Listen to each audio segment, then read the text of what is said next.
നമസ്കാരം. Master key അക്കാഡമിയുടെ പുതിയൊരു ക്ലാസ്സിലേക്ക് എല്ലാവർക്കും സ്വാഗതം. CSEB എക്സാമിന്റെ ഡേറ്റ് അടുത്തു വന്നിരിക്കുന്ന ഈ ഒരു സാഹചര്യത്തിൽ നമ്മുടെ സിലബസിലെ ബാങ്കിങ്ങിലെ ഏറ്റവും പ്രധാനപ്പെട്ട കുറച്ച് ടോപ്പിക്കുകൾ, അതിൽ മുൻകാലങ്ങളിൽ ചോദിച്ചിട്ടുള്ള ചോദ്യങ്ങളും അതിന്റെ കുറച്ച് എക്സ്പ്ലനേഷനും കാര്യങ്ങളും ഒക്കെ നമുക്കൊന്ന് നോക്കാം. വളരെ പ്രധാനപ്പെട്ട കുറച്ച് ടോപ്പിക്കുകളാണ് ഉൾപ്പെടുത്തിയിട്ടുള്ളത്. നമുക്ക് നോക്കാം. ഒന്നാമത്തെ question, consumer protection act passed for the first time in India. Consumer protection act ബാങ്കിങ്ങിൽ വളരെ പ്രധാനപ്പെട്ട ഒരു ടോപ്പിക്കാണ് കൺസ്യൂമർ പ്രൊട്ടക്ഷൻ ആക്ട്. കഴിഞ്ഞ എക്സാമിനൊക്കെ ആ മേഖലകളിൽ നിന്നും ചോദ്യങ്ങൾ വന്നിട്ടുണ്ട്. അപ്പോൾ ഇവിടെ ചോദിച്ചിരിക്കുന്നത് കൺസ്യൂമർ പ്രൊട്ടക്ഷൻ ആക്ട്, ഇന്ത്യയിലെ കൺസ്യൂമർ പ്രൊട്ടക്ഷൻ ആക്ട് ആദ്യമായിട്ട് നിലവിൽ വന്നത് എന്നാണെന്നാണ് ചോദ്യം. ഫസ്റ്റ് ടൈം ആദ്യമായിട്ട് നിലവിൽ വന്നത് എന്നാണ് എന്ന് ചോദിച്ചു കഴിഞ്ഞാൽ answer 1986.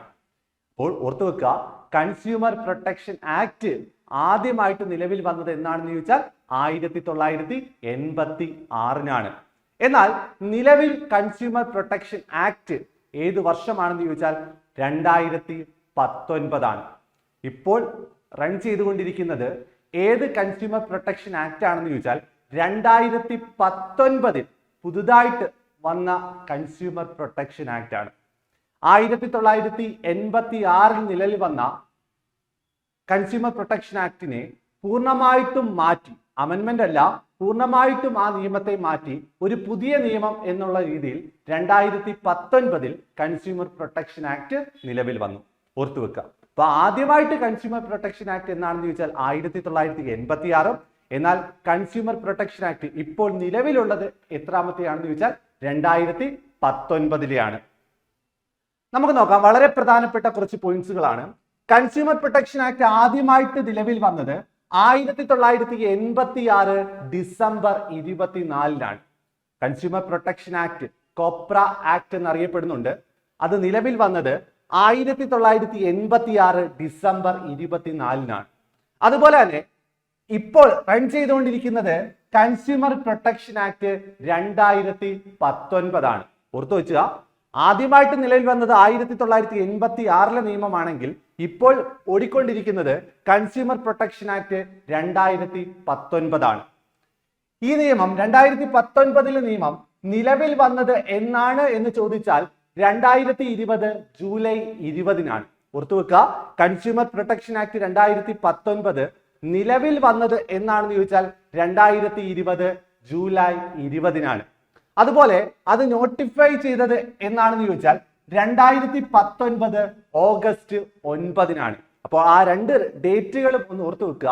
Consumer protection act 2019 came into force എന്നാണ് ചോദ്യമെങ്കിൽ 2020 ജൂലൈ 20. അത് നോട്ടിഫൈ ചെയ്തത് എന്നാണെന്ന് ചോദിച്ചാൽ 2019 ഓഗസ്റ്റ് 9. ഓർത്തു വെക്കുക. ഈ പറയുന്ന കൺസ്യൂമർ പ്രൊട്ടക്ഷൻ ആക്ടിലെ ഏറ്റവും മുകളിലത്തെ അതോറിറ്റിയാണ് CCPA എന്നറിയപ്പെടുന്നത്. Central consumer protection authority. CCPAയുടെ പൂർണ്ണ രൂപം എക്സാമിന് ചോദിക്കാൻ സാധ്യതയുള്ളതാണ്. ഓർത്തു വെക്കുക, സെൻട്രൽ കൺസ്യൂമർ പ്രൊട്ടക്ഷൻ അതോറിറ്റി. അത് എന്നാണ് പ്രാബല്യത്തിൽ വന്നതെന്ന് ചോദിച്ചാൽ ജൂലൈ 20, 2020. കൺസ്യൂമർ പ്രൊട്ടക്ഷൻ ആക്ടിലെ ഏറ്റവും മുകളിലത്തെ അതോറിറ്റിയാണ് ഇതെന്ന് പറയുന്നത് CCPA നിലവിൽ വന്നത് എന്നാണെന്ന് ചോദിച്ചാൽ ജൂലൈ 20, 2020 തന്നെയാണ്. അതുപോലെ തന്നെ സെക്ഷൻ 2 സബ്സെക്ഷൻ 7 ഓർത്തു വെക്കുക. Section 2 subsection 7 consumer protection act 2019 section 2 subsection 7 എന്തിനെയാണ് ഡിഫൈൻ ചെയ്യുന്നതെന്ന് ചോദിച്ചാൽ കൺസ്യൂമർ ആരാണ് എന്ന് ഡിഫൈൻ ചെയ്യുന്ന സെക്ഷനാണ് സെക്ഷൻ 2 സബ്സെക്ഷൻ 7. ഓർത്തു വെക്കുക, കൺസ്യൂമർ പ്രൊട്ടക്ഷൻ ആക്ട് 2019 കൺസ്യൂമറിനെ ഡിഫൈൻ ചെയ്യുന്ന സെക്ഷൻ എത്ര ആണെന്ന് ചോദിച്ചാൽ സെക്ഷൻ 2 സബ്സെക്ഷൻ 7. അടുത്തത് സെക്ഷൻ 2 സബ്സെക്ഷൻ 9. ഒന്ന് ഓർത്തു വെച്ചോണം.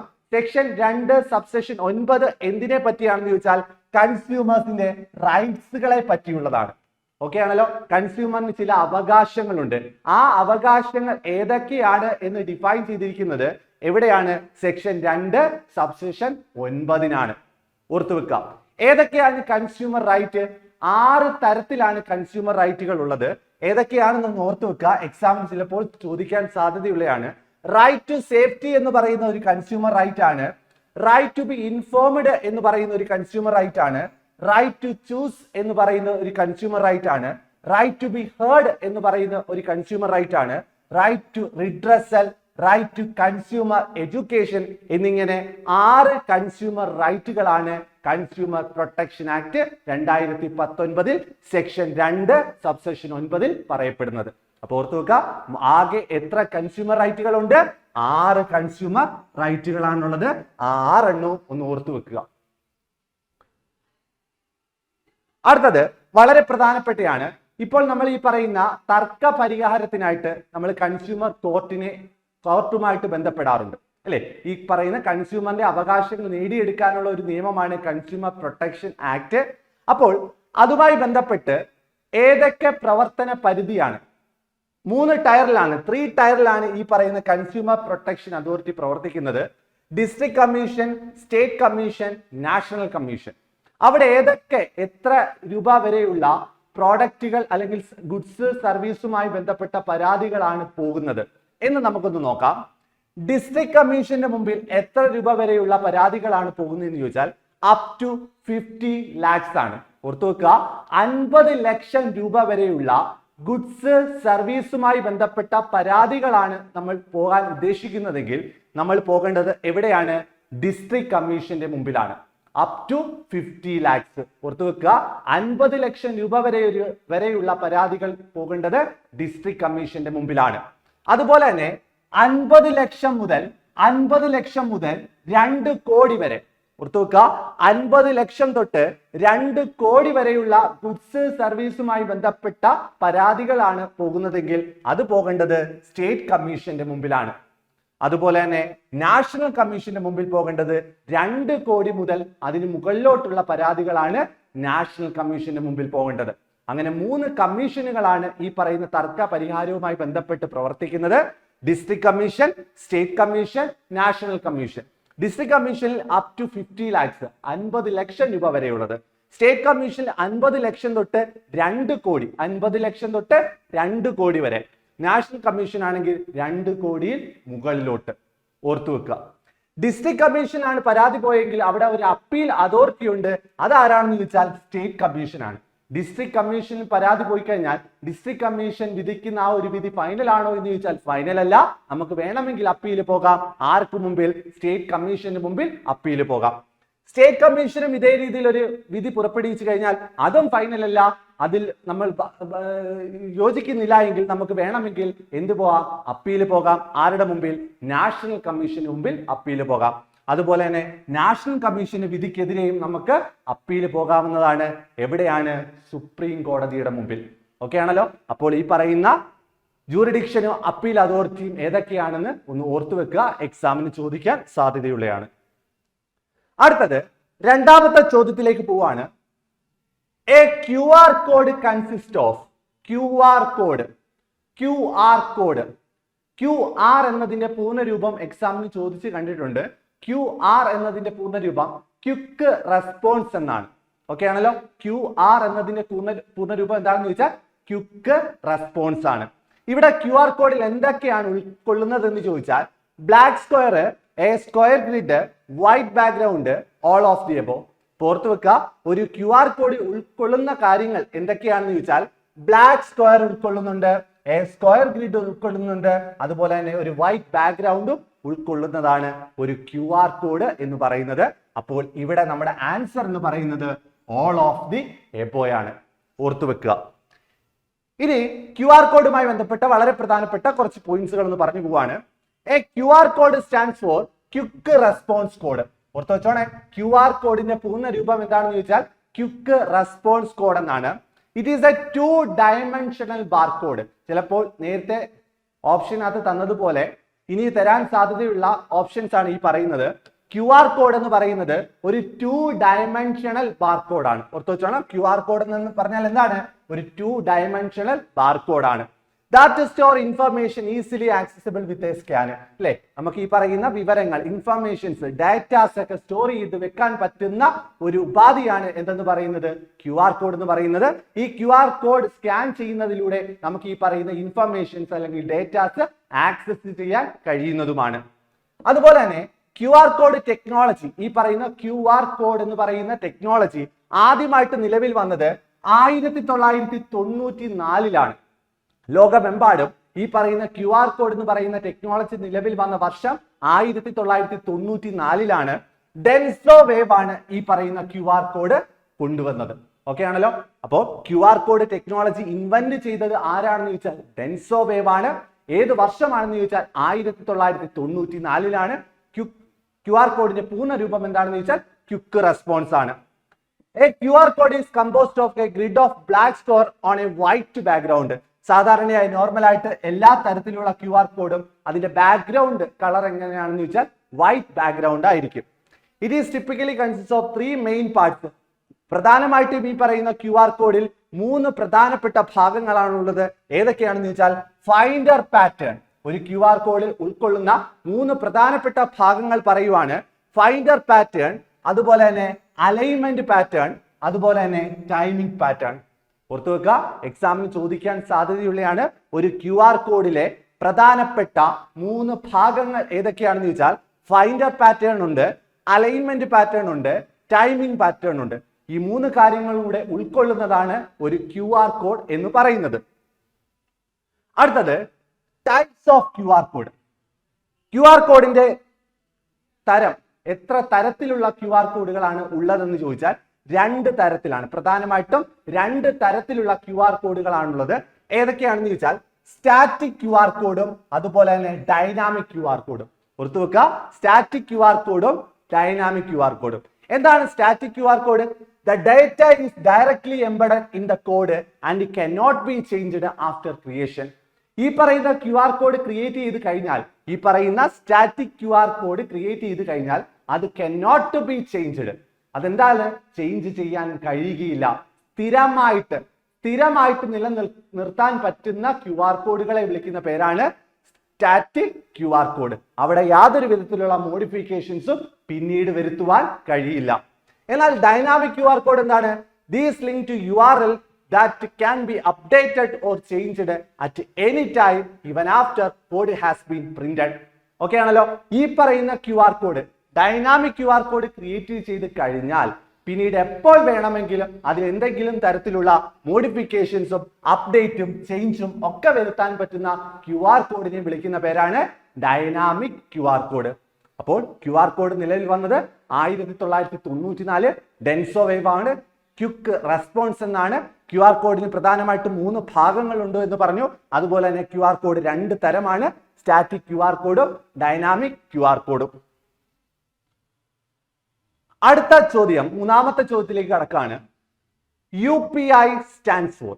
UPI ഇപ്പൊ നമ്മൾ സാധാരണയായിട്ട് നമ്മൾ ഈ പറയുന്ന ട്രാൻസാക്ഷൻസ്, പേയ്മെന്റുകളൊക്കെ നടത്തുമ്പോൾ നമ്മൾ UPI പേയ്മെന്റുകളാണ് നടത്തുന്നത്. കടയിലൊക്കെ പോകുമ്പോൾ സാധനം വാങ്ങുമ്പോഴൊക്കെ നമ്മൾ UPI ട്രാൻസാക്ഷൻസ് നടത്താറുണ്ട്.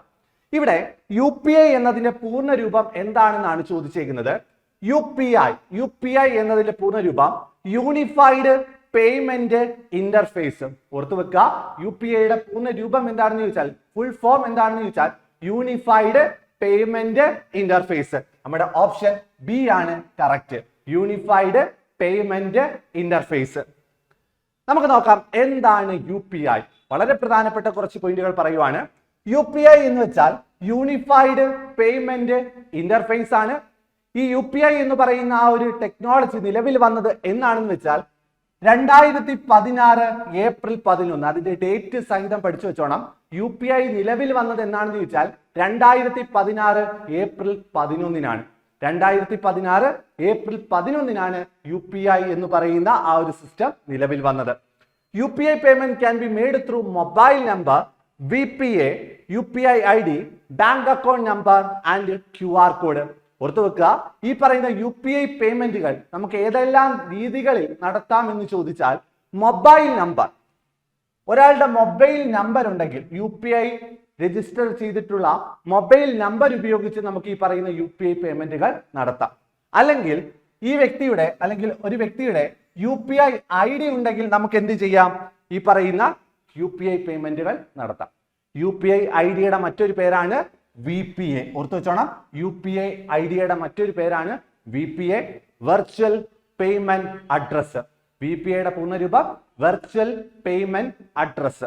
അതുപോലെ തന്നെ ഒരാളുടെ ബാങ്ക് അക്കൗണ്ട് പ്ലസ് IFSC, ഒരാളുടെ ബാങ്ക് അക്കൗണ്ടും IFSC കോഡും ഉണ്ടെങ്കിൽ, IFSC നമ്പരും ഉണ്ടെങ്കിൽ നമുക്ക് എന്ത് നടത്താം? ഈ പറയുന്ന UPI പേയ്മെന്റുകൾ നടത്താം.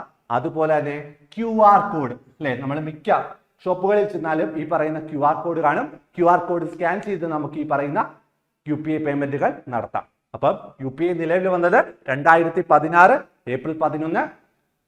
അതുപോലെ തന്നെ യൂണിഫൈഡ് പേയ്മെന്റ് ഇന്റർഫേസ് ആണ് UPIയുടെ ഫുൾ ഫോം, ഓർത്തു വെക്കുക. അതുപോലെ തന്നെ UPI റെഗുലേറ്റ് ചെയ്യുന്നത് ആരാണെന്ന് ചോദിച്ചാൽ RBIയും അതിന്റെ സെറ്റിൽമെന്റ് പ്രൊസീജിയേഴ്സ് ഓഫർ ചെയ്യുന്നത് ആരാണെന്ന് ചോദിച്ചാൽ NPCയുമാണ്. ഓർത്തു വെക്കുക, UPI റെഗുലേറ്റ് ചെയ്യുന്നത് ആരാണ് എന്ന് എക്സാമിൽ ചോദിക്കാൻ സാധ്യതയുള്ളതാണ്. അത് ആരാണ്? RBI ആണ്. അതുപോലെ അതിന്റെ സെറ്റിൽമെന്റ് പ്രൊസീജിയേഴ്സ് ഓഫർ ചെയ്യുന്നത് ആരാണെന്ന് ചോദിച്ചാൽ NPCA ആണ്. NPCA നിലവിൽ വന്ന വർഷം എക്സാമിന് ചോദിച്ചിട്ടുണ്ട്, 2008 NPCAയുടെ ഫുൾ ഫോം എന്താണെന്ന് ചോദിച്ചാൽ national payment corporation of India. National payment corporation of India 2008 നിലവിൽ വന്നത്. NPCA ആണ് ഈ പറയുന്ന UPI പേയ്മെന്റുകളുടെ സെറ്റിൽമെന്റ് പ്രൊസീജിയേഴ്സ് ഓഫർ ചെയ്യുന്നത്. ഇനി ഈ പറയുന്ന UPI എന്ന് പറയുന്നത് പോലെ തന്നെ നമ്മുടെ ഇന്ത്യൻ മെയ്ഡ് ഒരു പേയ്മെന്റ് ആപ്പാണ് ഭീം app. Google Pay, PhonePe എന്നൊക്കെ പറയുന്നത് പോലെ ഇന്ത്യൻ മെയ്ഡ് പേയ്മെന്റ് ആപ്പാണ്, UPI എനേബിൾഡ് പേയ്മെന്റ് ആപ്പാണ് ഭീം ആപ്പ് എന്ന് പറയുന്നത്. ഭീമിന്റെ പൂർണ്ണരൂപം എക്സാമിന് ചോദിക്കാൻ സാധ്യതയുള്ളതാണ്. Bharat interface for money. Bharat interface for money എന്ന് പറയുന്നത് ഭീമിന്റെ പൂർണ്ണരൂപമാണ്. ഗൂഗിൾ പേ, ഫോൺ പേ എന്ന് പറയുന്നത് യൂസ് ചെയ്യുന്നത് പോലെ ഇന്ത്യൻ മെയ്ഡ് ഒരു പേയ്മെന്റ് ആപ്പാണ് ഭീം app. It is an Indian mobile payment app developed by NPCA. ഓർത്തു വെച്ചോണം, ഭീം ആപ്പ് ഡെവലപ്പ് ചെയ്തത് ആരാണ് എന്ന് ചോദിച്ചാൽ NPCA ആണ്. National payment corporation of India ആണ് ഭീം ആപ്പ് ഡെവലപ്പ് ചെയ്തത്. എന്നാണ് വന്നതെന്നൂടെ ഒന്ന് ഓർത്തു വെച്ചോണം. 2016 ഡിസംബർ 30. 2016 ഡിസംബർ 30 ഭീം ആപ്പ് നിലവിൽ വന്നത്. ഓർത്തു വെച്ചോണം. അപ്പൊ UPIയുമായി ബന്ധപ്പെട്ട വളരെ പ്രധാനപ്പെട്ട പോയിന്റ്സുകളാണ് ഓർത്തു വെക്കുക. അടുത്തത് 4ാമത്തെ ക്വസ്റ്റ്യനിലേക്ക് പോവാണ്. The IFSC is an dash alpha numeric code. IFSC എന്ന് പറയുന്നത് എന്താണ്? IFSC എന്നാൽ എന്താണ് നമുക്കറിയാം, അല്ലെ? ഈ പറയുന്ന എല്ലാ തരത്തിലുമുള്ള ബാങ്കുകളെ ഐഡന്റിഫൈ ചെയ്യാനും ക്ലാസിഫൈ ചെയ്യാനും ഉപയോഗിക്കുന്ന ഒരു ആൽഫ ന്യൂമറിക് കോഡാണ് എന്തെന്ന് പറയുന്നത്? IFSC എന്ന് പറയുന്നത്. IFSC എത്ര ഡിജിറ്റ് ആൽഫ ന്യൂമറിക് കോഡാണെന്ന് ചോദിച്ചാൽ എത്രയാണ്? 11 ഡിജിറ്റ് ആണ്. ഓർത്തു വെച്ചോണം, 11 ഡിജിറ്റ് ആൽഫ ന്യൂമറിക് കോഡ്. അതിനകത്ത് ആൽഫബറ്റും ഉണ്ട്, നമ്പേഴ്സുമുള്ള ഒരു രീതിയാണ് ഈ പറയുന്ന IFSC എന്ന് പറയുന്നത്. 11 ഡിജിറ്റ് ആണ് IFSCയിലെ ആൽഫ ന്യൂമറിക്കൽ എന്ന് പറയുന്നത്. നോക്കാം, IFSCയുടെ പൂർണ്ണ രൂപം എക്സാമിന് എപ്പോഴും ചോദിക്കാൻ സാധ്യതയുള്ളതാണ്. Indian financial system code. IFSCയുടെ പൂർണ്ണ രൂപം എന്താണ്? Indian financial system code. IFSC is an alphanumeric code of 11 character. മറന്നുപോകല്, 11 ആൽഫാ ന്യൂമറിക് ക്യാരക്ടർ ആണ് IFSC എന്ന് പറയുന്നത്. which help to smooth the progress of electronic payment in India. ഇന്ത്യയിലുള്ള ഇലക്ട്രോണിക് പേയ്മെന്റുകളെ സ്മൂത്ത് ആയി നടത്താൻ സഹായിക്കുന്ന ഒരു കോഡാണ് എന്തെന്ന് പറയുന്നത്? IFSC എന്ന് പറയുന്നത്. ഇറ്റ് ക്യാൻ ബി യൂസ്ഡ്, ഇതാണ് വളരെ പ്രധാനപ്പെട്ടത്, ബാങ്കുകളെ, ഇന്ത്യയിലുള്ള ബാങ്കുകളെ, അതിന്റെ ബ്രാഞ്ചുകളെ ഈസി ആയിട്ട് ഐഡന്റിഫൈ ചെയ്യാനും ക്ലാസിഫൈ ചെയ്യാനും ഉപയോഗിക്കുന്ന ഒരു ആൽഫാ ന്യൂമറിക് കോഡാണ് എന്തെന്ന് പറയുന്നത്? IFSC, Indian financial system code. 11 character കോഡാണ് അത്. ആ 11 ക്യാരക്ടേഴ്സ് എന്തൊക്കെയാണ് എന്ന് നമുക്കൊന്ന് നോക്കാം. ഒരു IFSC കോഡില് ആദ്യത്തെ 4 ക്യാരക്ടർ റെപ്രസെന്റ് ചെയ്യുന്നത് ബാങ്കിന്റെ പേരാണ്. ഏതൊരു IFSC കോഡ് എടുത്ത് നോക്കിക്കോ, അതിന്റെ ആദ്യത്തെ 4 അക്കം, ആദ്യത്തെ 4 ക്യാരക്ടർ റെപ്രസെന്റ് ചെയ്യുന്നത് ബാങ്കിന്റെ പേരാണ്. എന്നാൽ 5th ക്യാരക്ടർ ഏത് IFSC കോഡ് എടുത്ത് നോക്കിയാലും അതിന്റെ 5th ക്യാരക്ടർ എന്ന് പറയുന്നത് 0 ആയിരിക്കും. അതുപോലെ തന്നെ ലാസ്റ്റ് 6 ക്യാരക്ടർ റെപ്രസെന്റ് ചെയ്യുന്നത് ബാങ്ക് ബ്രാഞ്ചിന്റെ ലൊക്കേഷൻ ആയിരിക്കും. ഓക്കെ ആണല്ലോ. അപ്പോൾ 11 ക്യാരക്ടർ കോഡാണ് IFSC കോഡ്. ആദ്യത്തെ 4 ക്യാരക്ടർ റെപ്രസെന്റ് ചെയ്യുന്നത് ബാങ്കിന്റെ പേര്, 5ാമത്തെ ക്യാരക്ടർ എന്ന് പറയുന്നത് 0 ആണ്, ലാസ്റ്റ് 6 ക്യാരക്ടർ റെപ്രസെന്റ് ചെയ്യുന്നത് ബ്രാഞ്ചിന്റെ ലൊക്കേഷൻ ആണ്. ഓർത്തു വെക്കുക. അടുത്തത് വളരെ പ്രധാനപ്പെട്ട മറ്റൊരു ക്വസ്റ്റ്യനിലേക്ക് പോവാണ്. In RTGS S stands for. RTGSൽ S എന്നതിനെ എന്താണ് സൂചിപ്പിക്കുന്നത്? RTGS അങ്ങനെ ഓരോ ലെറ്റേഴ്സും എക്സാമിന് എടുത്ത് ചോദിക്കാറുണ്ട്. RTGS എന്ന് വെച്ചാൽ റിയൽ ടൈം ഗ്രോസ് സെറ്റിൽമെന്റ്. ഒരു ഫണ്ട് ട്രാൻസ്ഫറിങ്ങിന് ഉപയോഗിക്കുന്ന ഒരു ടെക്നോളജി, ഒരു ടെക്നിക്കാണ് എന്ന് പറയുന്നത് RTGS എന്ന് പറയുന്നത് റിയൽ ടൈം ഗ്രോസ് സെറ്റിൽമെന്റ്. നമ്മുടെ അടുത്ത് ചോദിച്ചിരിക്കുന്നത് എസിന്റെ പൂർണ്ണ രൂപമാണ്. എന്താണ്? സെറ്റിൽമെന്റ് എന്നാണ്. ഓർത്തു വെക്കുക. Real time gross settlement RTGS. നോക്കാം. RTGS real time gross settlement ഇത് ഇൻട്രൊഡ്യൂസ് ചെയ്തത് എന്നാണ് എന്ന് ചോദിച്ചാൽ RTGS ഇൻട്രൊഡ്യൂസ് ചെയ്തത് RB ആണ്. ഓർത്ത് വെച്ചോണേ. RTGS ഇൻട്രൊഡ്യൂസ് ചെയ്തത് ആരാണെന്ന് ചോദിച്ചാൽ RB ആണ്. ഏത് വർഷമാണ്? 2004 മാർച്ച് 26. ഓർത്ത് വെച്ചോണം. ഡേറ്റ് സഹിതം ഓർത്ത് വെക്കേണ്ടതാണ്. 2004 മാർച്ച് 26. 2004 മാർച്ച് 26-നാണ് RTGS നിലവിൽ വന്നത്. കൊണ്ടുവന്നത് RBI ആണ്. ഇതിന്റെ RTGS വഴി നമുക്ക് ഒരു ഫണ്ട് അയക്കണമെങ്കിൽ, ഒരാൾക്ക് നിന്ന് മറ്റൊരാൾക്ക് നമുക്ക് ഫണ്ട് അയക്കണമെങ്കിൽ മിനിമം എത്ര രൂപ വേണം? 2 ലക്ഷം രൂപ വേണം. ഓർത്തു വെച്ചോണം. RTGS ഫണ്ട് ട്രാൻസ്ഫർ നടത്തണമെങ്കിൽ മിനിമം എത്ര രൂപ വേണമെന്ന് ചോദിച്ചാൽ 2 ലക്ഷം രൂപ വേണം. എന്നാൽ അതിന് അപ്പർ ലിമിറ്റ് വല്ലതും ഉണ്ടോ എന്ന് ചോദിച്ചാൽ നോ അപ്പർ ലിമിറ്റ്. എന്ന് വെച്ചാൽ മിനിമം 2 ലക്ഷം വേണം, മാക്സിമം നോ ലിമിറ്റ്. 2 ലക്ഷം തൊട്ട് എത്ര രൂപ വേണമെങ്കിലും നമുക്ക് RTGS വഴി അയക്കാവുന്നതാണ്. RTGSൽ ഉപയോഗിക്കുന്ന ഒരു റഫറൻസ് നമ്പറാണ് UTR. അവിടെ നിന്നും ചോദ്യങ്ങൾ വന്നിട്ടുണ്ട്. UTR എന്ന് പറയുന്നത് 22 ആൽഫ ന്യൂമറിക് കോഡാണ്. ഓർത്തു വെച്ചോണം. UTR എന്ന് പറയുന്നത് 22. UTR എന്ന് പറഞ്ഞാൽ എത്രയാണ്? 22 ആൽഫ ന്യൂമറിക് കോഡാണ്. അതിന്റെ ഫുൾ ഫോം ഒന്ന് ഓർത്തു വെച്ചോണം. Unique transaction reference number. Unique transaction reference number എന്നാണ് UTRന്റെ പൂർണ്ണരൂപം. അത് 22 ക്യാരക്ടർ കോഡാണെന്ന് ഓർത്തു വെക്കുക. എന്തിനു വേണ്ടിയാണ്? Uniquely identified transaction in RTGS. RTGSലെ ഓക്കെ, ഈ uniquely identify the transaction in RTGSലെ ട്രാൻസാക്ഷൻസ് ഐഡന്റിഫൈ ചെയ്യാൻ ഉപയോഗിക്കുന്ന യുണീക്ക് ട്രാൻസാക്ഷൻ റഫറൻസ് നമ്പർ. ആ ഒരു നമ്പറാണ് എന്തെന്ന് പറയുന്നത്? UTR എന്ന് പറയുന്നത് 22 ക്യാരക്ടർ കോഡാണ്. RTGS payment are final and irrevocable. Final ആണ്. ഒരാൾക്ക് ഒരു ഫണ്ട് അയച്ചു കഴിഞ്ഞാൽ അത് ഫൈനൽ ആയിരിക്കും. ഇറിവോക്കബിൾ ആണ്. എന്ന് വെച്ചാൽ തിരിച്ച് നമുക്ക് വേണമെന്ന് പറഞ്ഞാൽ തിരിച്ച് ക്രെഡിറ്റ് ആവുന്നതല്ല. അയച്ചാൽ അയച്ചത് തന്നെയാണ്, ഫൈനൽ ആണ്. അതുപോലെ തന്നെ RTGS is primarily used for high value and time critical transaction in India. ഇത് ചോദ്യമായിട്ട് വന്നിട്ടുണ്ട്. Dash is primarily used for high value and time critical transaction in India എന്ന് ചോദിച്ചാൽ ഉത്തരം RTGS ആണ്. ഹൈ വാല്യൂ ആണ് എന്ന് വെച്ചാൽ RTGS വഴി അയക്കണമെങ്കിൽ മിനിമം 2 ലക്ഷം രൂപ വേണം. ഓക്കെ ആണല്ലോ. അതുകൊണ്ടാണ് അതിനെ ഹൈ വാല്യൂ എന്ന് പറയുന്നത്. അതുപോലെ തന്നെ ടൈം ക്രിട്ടിക്കൽ. നമ്മൾ എപ്പോഴാണോ അയക്കുന്നത് ആ സ്പോട്ടിൽ തന്നെ അടുത്ത പാർട്ടിക്ക് ഈ ഫണ്ട് എത്തിച്ചേരുന്നു. അതുകൊണ്ട് പെട്ടെന്ന് ക്വിക്കായിട്ട് നടത്തുന്ന ഒരു ഫണ്ട് ട്രാൻസ്ഫർ മെത്തേഡാണ് RTGS. അതുകൊണ്ടാണ് അതിനെ high value time critical transaction എന്ന് അറിയപ്പെടുന്നത്. ഓക്കെ ആണല്ലോ. Real time gross settlement. അടുത്തത് 6ാമത്തെ ചോദ്യം. When was Swift established? Swift എന്നുള്ള ആ ഒരു സ്ഥാപനം നിലവിൽ വന്നത് എന്നാണ് ചോദിച്ചേക്കുന്നത്. സ്വിഫ്റ്റ് നിലവിൽ വന്നത് എന്നാണ് ചോദ്യം എങ്കിൽ 1973-നാണ്. സ്വിഫ്റ്റ് വന്ന വർഷം 1973. നമുക്ക് നോക്കാം എന്താണ് സ്വിഫ്റ്റ്. സ്വിഫ്റ്റിന്റെ പൂർണ്ണരൂപം എക്സാമിന് ചോദിക്കുന്നതാണ്. Society for worldwide interbank financial telecommunication. ഓർത്തു വെച്ചോണം. Society for worldwide interbank financial telecommunication എന്നാണ് സ്വിഫ്റ്റിന്റെ പൂർണ്ണരൂപം. സ്വിഫ്റ്റ് എന്ന് പറയുന്ന ഒരു കോപ്പറേറ്റീവ് സൊസൈറ്റിയാണ്.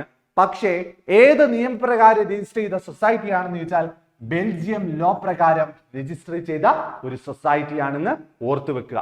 ഇത് നിലവിൽ വന്നത് ഡേറ്റ് സഹിതം ഓർത്തോണം 1973 മെയ് 3. 1973 മെയ് 3 സ്വിഫ്റ്റ് നിലവിൽ വന്നത്. അതിന്റെ ഹെഡ്ക്വാർട്ടേഴ്സ് ഓർത്തോണം ബ്രസൽസ് ആണ്. ബെൽജിയത്തിലെ ബ്രസൽസിലാണ് ഈ പറയുന്ന സ്വിഫ്റ്റിന്റെ ഹെഡ്ക്വാർട്ടേഴ്സ്. അതൊരു സ്ഥാപനമാണ്, ഒരു സൊസൈറ്റിയാണ്.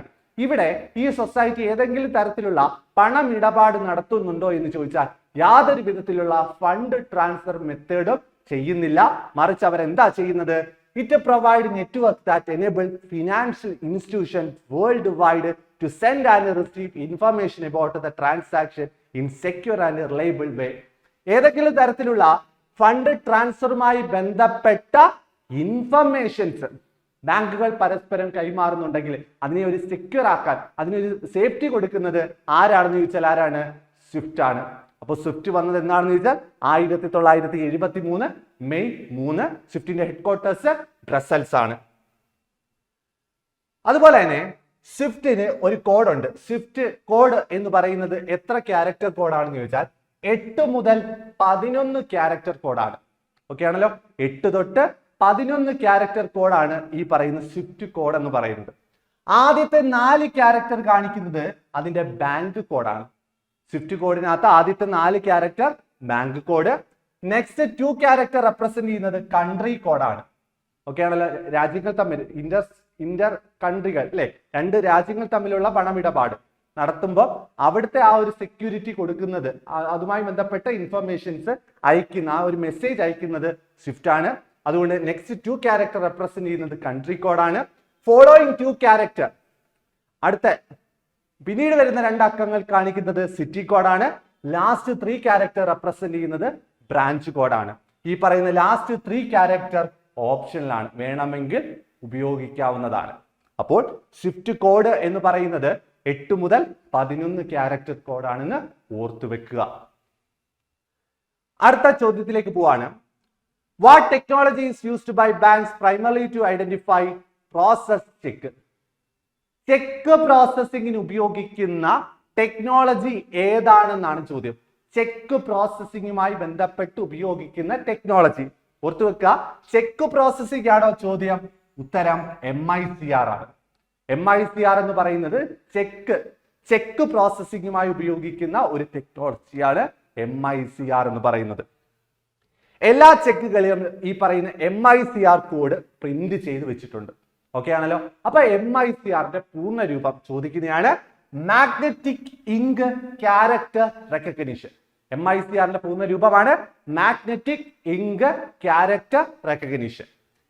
MICR എത്ര ഡിജിറ്റ് കോഡാണെന്ന് ചോദിക്കുന്നതാണ് 9 ഡിജിറ്റ് കോഡ്. ഓക്കെ ആണല്ലോ? MICR എത്ര ഡിജിറ്റ് കോഡാണ്? 9 ഡിജിറ്റ് കോഡാണ്.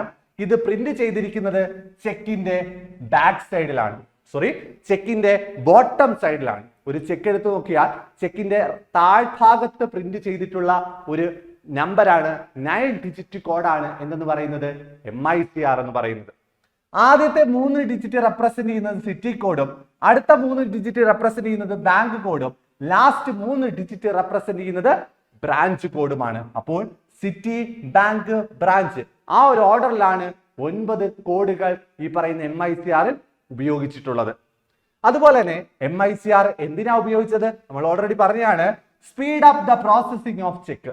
ചെക്ക് പ്രോസസിംഗിന് ഉപയോഗിക്കുന്ന ഒരു ടെക്നോളജിയാണ് എന്തെന്ന് പറയുന്നത് MICR എന്ന് പറയുന്നത്. അടുത്ത 8ാമത്തെ ചോദ്യത്തിലേക്ക് കടക്കാണ്. Matured term deposit is classified as. Matured term deposit, mature ആയിട്ടുള്ള ടേം ഡെപ്പോസിറ്റ് ഏത് ക്ലാസിഫിക്കേഷനകത്താണ് ഉൾക്കൊള്ളുന്നത് നോക്കാം. മെച്ചുവർഡ് ടേം ഡെപ്പോസിറ്റ്, മെച്ചുവർ ആയി പോയ ഡെപ്പോസിറ്റ് അല്ലേ? നമുക്കറിയാം ടേം ഡെപ്പോസിറ്റ് അഥവാ ടൈം ഡെപ്പോസിറ്റ് എന്നൊക്കെ അറിയപ്പെടുന്ന ഡെപ്പോസിറ്റ് ഏതാ? ഫിക്സഡ് ഡെപ്പോസിറ്റ് ആണ്. ഫിക്സഡ് ഡെപ്പോസിറ്റ് ആയിട്ട് നമ്മൾ ഒരു എമൗണ്ട് FD ആയിട്ട് ഇട്ട് കഴിഞ്ഞാൽ ആ കാലാവധി കഴിയാതെ നമുക്ക് ആ എമൗണ്ട് എടുക്കാൻ കഴിയില്ല. എടുക്കാം, അങ്ങനെ എടുക്കുകയാണെങ്കിൽ അത് ഒരു പ്രിമച്വർ ക്ലോസിംഗ് ആണ്. അല്ലാതെ കാലാവധി കഴിഞ്ഞു പോകുന്നിടം വരെ നമ്മൾ എന്ത് ചെയ്യണം? അവിടെ അത് ഇട്ടേക്കും. അതിന്റെ ആ ഇൻട്രസ്റ്റും എല്ലാം കണക്കാക്കിയിട്ട് ലാസ്റ്റ് കാലാവധി കഴിയുമ്പോഴാണ് നമുക്ക് ആ പൈസ നമ്മൾ പോയി എടുക്കുന്നത്. ഇവിടെ കാലാവധി കഴിഞ്ഞ ഒരു ഡെപ്പോസിറ്റ്, ഒരു ഫിക്സഡ് ഡെപ്പോസിറ്റ്, അതെന്ത് ക്ലാസിഫിക്കേഷൻ ആണ്ടതാണ് വരുന്നതെന്ന് ചോദിച്ചാൽ ഡിമാൻഡ് ഡെപ്പോസിറ്റ് ആണ്. ഓർത്ത് വെച്ചോണം, കാലാവധി കഴിഞ്ഞു കഴിഞ്ഞാൽ എപ്പോ നമ്മൾ ബാങ്കിൽ പോയി ഈ പൈസ ആവശ്യപ്പെട്ടാലും ബാങ്ക് നമുക്ക് തരും. അതാണ് മെച്ചർ ആയിട്ടുള്ള ഒരു ടേം ഡെപ്പോസിറ്റ് എന്ന് പറഞ്ഞാൽ എന്താണ്? ഡിമാൻഡ് ഡെപ്പോസിറ്റിന്റെ ക്ലാസിഫിക്കേഷനിൽ ഉൾപ്പെടുത്താവുന്നതാണ്. നോക്കാം ഫിക്സഡ് ഡെപ്പോസിറ്റുമായി ബന്ധപ്പെട്ട വളരെ പ്രധാനപ്പെട്ട കുറച്ച് points. Time deposit, term deposit എന്നൊക്കെ അറിയപ്പെടുന്നത് എന്താണ്? Fixed deposit. ഓർത്ത് വെച്ചോണം, ടൈം ഡെപ്പോസിറ്റ്, ടേം ഡെപ്പോസിറ്റ് എന്ന് അറിയപ്പെടുന്നത് ഫിക്സഡ് ഡെപ്പോസിറ്റ് ആണ്. A customer deposit a fixed amount of money for a fixed period of time with a fixed rate of interest. ഒരു fixed ആയിട്ടുള്ള എമൗണ്ട് ഒരു ഫിക്സഡ് പീരീഡിലേക്ക് ഒരു ഫിക്സഡ് റേറ്റ് ഓഫ് ഇൻട്രസ്റ്റിൽ നിക്ഷേപിക്കുകയാണെങ്കിൽ അതിനെ വിളിക്കുന്ന പേരാണ് ഫിക്സഡ് ഡെപ്പോസിറ്റ് എന്ന് പറയുന്നത്. A fixed deposit is a contractual liability of a bank entered into with the depositor to pay at a fixed future date at the amount of money deposited plus interest accrued. ഈ പറയുന്ന ഒരു fixed പീരീഡിലേക്കാണ് നമ്മൾ ഇടുന്നത്. അങ്ങനെ fixed പീരീഡിലേക്ക് ഇടുമ്പോൾ ആ period കഴിഞ്ഞാൽ നമുക്ക് ഈ പറയുന്ന പ്രിൻസിപ്പൽ എമൗണ്ടും അതോടൊപ്പം തന്നെ അതിന്റെ ഇൻട്രസ്റ്റും എല്ലാം കൂടെ കൂട്ടി നമുക്ക് ആ amount തിരിച്ചെടുക്കാവുന്നതാണ്. The depositor can withdraw the money from the bank only after the expiry of the agreed period. ഈ പറയുന്ന ഡെപ്പോസിറ്ററിന് എപ്പോഴാണ് ഈ പറയുന്ന FD ക്ലോസ് ചെയ്യാൻ പറ്റുന്നതെന്ന് ചോദിച്ചാൽ അതിന്റെ മെച്യൂരിറ്റി അവസാനിക്കുമ്പോഴാണ്.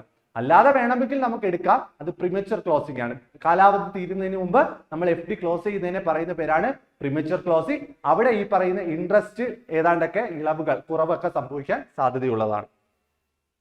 ഇനി cheque system is not allowed this account. നമുക്കറിയാം FDക്കകത്ത് ചെക്ക് സിസ്റ്റം ഇല്ല. ചെക്കിന്റെ ആവശ്യമുണ്ടോ? നമ്മൾ എപ്പോഴും പൈസ പോയി ആവശ്യപ്പെടാവുന്നതാണോ FD എന്ന് പറയുന്നത്? അല്ല. അതുകൊണ്ട് ചെക്ക് അവിടെ പ്രൊവൈഡ് ചെയ്യുന്നില്ല, പാസ്ബുക്കും പ്രൊവൈഡ് ചെയ്യുന്നില്ല, പാസ്ബുക്കും അവിടെ തരുന്നില്ല. മറിച്ച് അവിടെ എന്തുണ്ട്? ഈ പറയുന്ന FDR എന്ന് പറയുന്ന ഒരു പേപ്പർ ഇഷ്യൂ ചെയ്യുന്നുണ്ട്. ഓക്കെ ആണല്ലോ? FDR ഫിക്സഡ് ഡെപ്പോസിറ്റ് ഇട്ട് കഴിയുമ്പോൾ ഒരു FDR ബാങ്ക് നമുക്ക് തരും, ഫിക്സഡ് ഡെപ്പോസിറ്റ് റെസിപ്റ്റ്. അതാണ് നമ്മൾ ബാങ്കിൽ FD ഇട്ടു എന്നുള്ളതിന്റെ തെളിവ് എന്ന് പറയുന്നത്. അതുപോലെ no introduction is required for opening fixed deposit account. Okay ആണല്ലോ? അവിടെ ഇൻട്രൊഡക്ഷൻ, ലെറ്റർ ഓഫ് ഇൻട്രൊഡക്ഷൻ, ഒരു അക്കൗണ്ട് ഓപ്പൺ ചെയ്യുമ്പോൾ നമ്മൾ ഒരു ലെറ്റർ ഓഫ് ഇൻട്രൊഡക്ഷൻ ഹാജരാക്കേണ്ടതായിട്ടുണ്ട്. ഈ FDയുടെ കേസിൽ ഈ പറയുന്ന ലെറ്റർ ഓഫ് ഇൻട്രൊഡക്ഷൻ ആവശ്യമില്ല. അതുപോലെ തന്നെ high cost deposit, high cost deposit എന്നറിയപ്പെടുന്ന ഡെപ്പോസിറ്റ് ആണ് ഫിക്സഡ് ഡെപ്പോസിറ്റ്. കാരണം മറ്റ് ഡെപ്പോസിറ്റുകളെ വെച്ച് നോക്കുമ്പോൾ നല്ല പോലെ ഇൻട്രസ്റ്റ് കിട്ടുന്ന ഡെപ്പോസിറ്റ് ആണ് ഫിക്സഡ് ഡെപ്പോസിറ്റ്. ഓക്കെ ആണല്ലോ? ഇൻട്രസ്റ്റ് കൂടുതൽ കിട്ടുന്ന ഡെപ്പോസിറ്റ് ഏതാണ്? Fixed deposit. അതുകൊണ്ട് ഹൈ കോസ്റ്റ് ഡെപ്പോസിറ്റ് എന്നറിയപ്പെടുന്നത് ഫിക്സഡ് ഡെപ്പോസിറ്റ് ആണ്. ഇൻട്രസ്റ്റ്, FDയുടെ ഇൻട്രസ്റ്റ് കാൽക്കുലേറ്റ് ചെയ്യുന്നത് ക്വാർട്ടർലി ബേസിലാണ്. ഓർത്ത് വെച്ചോണം, FDയുടെ ഇൻട്രസ്റ്റ് കാൽക്കുലേറ്റ് ചെയ്യുന്നത് ക്വാർട്ടർലി ബേസിലാണ്. അതുപോലെ തന്നെ FD നമുക്ക് എങ്ങനെയൊക്കെ ഇടാം? മിനിമം 7 ദിവസത്തിലേക്കും മാക്സിമം 10 വർഷത്തിലേക്കും നമുക്ക് FD നിക്ഷേപിക്കാവുന്നതാണ്. 7 ദിവസത്തിന് മുമ്പ് നമ്മൾ പ്രിമച്വർ ക്ലോസിംഗ് നടത്തി കഴിഞ്ഞാൽ യാതൊരു വിധത്തിലുള്ള ഇൻട്രസ്റ്റ് നമുക്ക് ലഭിക്കില്ല. അതുകൊണ്ട് മിനിമം 7 ദിവസമെങ്കിലും നമ്മൾ ബാങ്കിൽ FD ആയിട്ട് ഇട്ടാൽ മാത്രമേ നമുക്ക് ഇൻട്രസ്റ്റ് ലഭിക്കുകയുള്ളൂ. മിനിമം പീരീഡ്, ഈ പറയുന്ന FDയുടെ മിനിമം പീരീഡ് 7 ദിവസവും മാക്സിമം 10 വർഷവുമാണ്. എന്നാൽ കോപ്പറേറ്റീവ് സൊസൈറ്റികളിലാണെങ്കിൽ ഈ പറയുന്ന FDയുടെ കാലാവധി മിനിമം 15 ദിവസമാണ്. ഓർത്തു വെക്കുക. അതുപോലെ തന്നെ ഞാൻ പറഞ്ഞു FD ഡെപ്പോസിറ്റ് ഓപ്പൺ ചെയ്ത individual name joint account. Individual ആയിട്ടും ജോയിന്റ് ആയിട്ടും നമുക്ക് ഈ പറയുന്ന FD ഓപ്പൺ ചെയ്യാവുന്നതാണ്. For acknowledgement of receipt the bank issue a fixed deposit receipt. ഞാൻ പറഞ്ഞു FD ഇട്ടതിന്റെ തെളിവായിട്ട് ബാങ്ക് നമുക്ക് ഇഷ്യൂ ചെയ്യുന്നതാണ് FDR അഥവാ ഫിക്സഡ് ഡെപ്പോസിറ്റ് റെസിപ്റ്റ്. അതുപോലെ it contains the amount of deposit, the period of deposit, name of deposit, rate of interest, maturity date. ഈ പറയുന്ന FDRൽ എന്തൊക്കെ കണ്ടന്റുകളാണ് ഉൾപ്പെടുത്തിയിട്ടുള്ളതെന്ന് ചോദിച്ചാൽ ഡെപ്പോസിറ്ററിന്റെ എമൗണ്ട് എത്ര ആണെന്ന് രേഖപ്പെടുത്തിയിട്ടുണ്ട്. അതുപോലെ തന്നെ പീരീഡ് ഓഫ് ഡെപ്പോസിറ്റ്, എത്ര നാളത്തേക്കാണ് ഇട്ടേക്കുന്നതെന്ന് പറയുന്നുണ്ട്. അതുപോലെ തന്നെ ഡെപ്പോസിറ്ററിന്റെ പേര് അതിനകത്ത് മെൻഷൻ ചെയ്യുന്നുണ്ട്. ഇൻട്രസ്റ്റ് എത്ര ശതമാനമാണ് ഇൻട്രസ്റ്റ് നമുക്ക് അതിൽ നിന്ന് ലഭിക്കുന്നതെന്ന് മെൻഷൻ ചെയ്തിട്ടുണ്ട്. അതുപോലെ തന്നെ ആ ഒരു FDയുടെ മെച്യൂരിറ്റി ഡേറ്റ് എന്നാണ് ആവുന്നതെന്നും അതിനകത്ത് രേഖപ്പെടുത്തിയിട്ടുണ്ട്. അപ്പോൾ ഇനി ചോദിക്കാൻ സാധ്യതയുള്ളതാണ്, താഴെ പറയുന്നതിൽ FDRൽ ഉൾപ്പെടുന്ന കണ്ടന്റ് അല്ലെങ്കിൽ അതിനകത്ത് ഉൾപ്പെടുന്ന വിവരങ്ങൾ ഏതൊക്കെയാണ് എന്നൊക്കെ ചോദിച്ചാൽ ഇതൊക്കെ ഓർത്തു വെക്കുക. അതുപോലെ തന്നെ it is not a negotiable instrument and it is not transferred by endorsement. നമ്മുടെ കയ്യിലുള്ള FDR അത് മറ്റൊരാൾക്ക് ട്രാൻസ്ഫർ ചെയ്യാൻ പറ്റുമോ എന്ന് ചോദിച്ചാൽ ട്രാൻസ്ഫർ ചെയ്യാൻ കഴിയില്ല. നെഗോഷ്യബിൾ ഇൻസ്ട്രുമെന്റിനകത്ത് ഉൾപ്പെടുന്ന ഒരു ഐറ്റം അല്ല ഈ പറയുന്ന FDR എന്ന് പറയുന്നത്. ഓക്കെ ആണല്ലോ. അതുപോലെ തന്നെ FDR is lost the banker pay the amount to the customer. FDR only after executing an indemnity bond. FDR ഏതെങ്കിലും സാഹചര്യത്തിൽ നമ്മുടെ കയ്യിൽ നിന്ന് നഷ്ടപ്പെട്ടു കഴിഞ്ഞാൽ ഡ്യൂപ്ലിക്കേറ്റ് FDR ബാങ്ക് ഇഷ്യൂ ചെയ്യുന്നുണ്ട്. അങ്ങനെ ഇഷ്യൂ ചെയ്യുവാണെങ്കിൽ നമ്മൾ എന്ത് സൈൻ ചെയ്ത് കൊടുക്കണം? ഒരു ഇൻഡംനിറ്റി ബോണ്ട് അവിടെ സൈൻ ചെയ്ത് കൊടുക്കണം. എന്ന് വെച്ചാൽ ഈ പറയുന്ന ഡ്യൂപ്ലിക്കേറ്റ് FDR നമുക്ക് ഇഷ്യൂ ചെയ്യുന്നതിലൂടെ ഏതെങ്കിലും തരത്തിലുള്ള നഷ്ടം സംഭവിച്ചു കഴിഞ്ഞാൽ ആ നഷ്ടം നമ്മൾ എടുത്തുകൊള്ളണം എന്ന് പറഞ്ഞ് ബാങ്ക് ഒരു പേപ്പറിൽ സൈൻ ചെയ്ത് വാങ്ങും. അതാണ് ഇൻഡംനിറ്റി ബോണ്ട് എന്ന് പറയുന്നത്. ഓക്കെ, അടുത്തത് 9ാമത്തെ ചോദ്യത്തിലേക്ക് കടക്കാണ്. What is the minimum amount of deposit required for opening basic saving bank deposit account? BSBDA open ചെയ്യണമെങ്കിൽ മിനിമം എമൗണ്ട് എത്ര രൂപയാണ്? നമുക്കറിയാം BSBDയുടെ പൂർണ്ണ രൂപം കൂടെ ഓർത്ത് വെച്ചോണം. Basic saving bank deposit account. BSBD open ചെയ്യണമെങ്കിൽ മിനിമം എത്ര രൂപ വേണം? മിനിമം ഒന്നുമില്ല. നോ മിനിമം ഡെപ്പോസിറ്റ് റിക്വയർഡ് എന്ന് വെച്ചാൽ 0 ബാലൻസിൽ ഓപ്പൺ ചെയ്യാൻ പറ്റുന്ന അക്കൗണ്ട് ആണ് BSBD അക്കൗണ്ട്. ഓക്കെ, ഈ പറയുന്ന ഫിനാൻഷ്യൽ ഇൻക്ലൂഷന്റെ ഭാഗമായിട്ട് RBI 2005 ഓർത്ത് വെച്ചോണം, 2005 RBI ഇൻട്രൊഡ്യൂസ് ചെയ്ത ഒരു അക്കൗണ്ട് ആണ് നോ ഫ്രിൽസ് അക്കൗണ്ട്. ഈ നോ ഫ്രിൽസ് അക്കൗണ്ട് പിന്നീട് 2012 ആയപ്പം എന്തായി? BSBDA എന്ന് പേരൊന്ന് മാറ്റി. എന്ന് വെച്ചാൽ 0 ബാലൻസിൽ അക്കൗണ്ട് ഓപ്പൺ ചെയ്യുന്നതിനെ വിളിക്കുന്ന പേരാണ് BSBDA അക്കൗണ്ട്. നോക്കാം. BSBDA basic saving bank deposit account. It is an introduced as a part of financial inclusion. ഓർത്ത് വെച്ചോണം, BSBD അക്കൗണ്ട് ഇൻട്രൊഡ്യൂസ് ചെയ്തത് ഫിനാൻഷ്യൽ ഇൻക്ലൂഷന്റെ ഭാഗമായിട്ടാണ്. These account were called no frills account. ഈ അക്കൗണ്ടിനെ വിളിക്കുന്ന പേരെന്തുവാ? നോ ഫ്രിൽസ് അക്കൗണ്ട് എന്നാണ്. RBI ലോഞ്ച് ചെയ്ത സമയത്ത് 2005 നോ ഫ്രിൽസ് അക്കൗണ്ട് നിലവിൽ വന്നതെന്ന് ഓർത്തു വെക്കുക. അതുപോലെ തന്നെ ഇത് 2012 ഓഗസ്റ്റില് ഇതിന്റെ പേരൊന്ന് മാറ്റി BSBDA basic saving bank deposit account. അതുപോലെ തന്നെ the account shall not have any minimum balance. അല്ലെ, ഇതിന്റെ പ്രത്യേകത തന്നെ ഇതാണ്. മിനിമം ബാലൻസ് ഇല്ലാതെ തന്നെ നമുക്ക് ഓപ്പൺ ചെയ്യാൻ പറ്റുന്ന അക്കൗണ്ട് ആണ് BSBDA അക്കൗണ്ട് എന്ന് പറയുന്നത്. No cheque book facility is available to these account holder. BSBD account ഹോൾഡറിന് ചെക്ക് ബുക്ക് ഫെസിലിറ്റി കൊടുക്കുന്നില്ല എന്നും പറയപ്പെടുന്നു. അടുത്തത് BSBD account offer passbook facility. BSBDA passbook facility കൊടുക്കുന്നുണ്ട്, ATM കാർഡ് ഫെസിലിറ്റി കൊടുക്കുന്നുണ്ട്, പക്ഷേ ചെക്ക് ബുക്ക് ഫെസിലിറ്റി അവിടെ കൊടുക്കുന്നില്ല. അതുപോലെ തന്നെ മാക്സിമം വിഡ്രോവൽ ഒരു മാസം BSBD അക്കൗണ്ട് ഹോൾഡറിന് വിഡ്രോവൽ ചെയ്യാൻ പറ്റുന്നത് 4 വിഡ്രോവൽ ആണ്. ഓർത്തു വെച്ചോണം, മിനിമം 4 വിഡ്രോവൽ ആണ് അവിടെ പറ്റുന്നത്.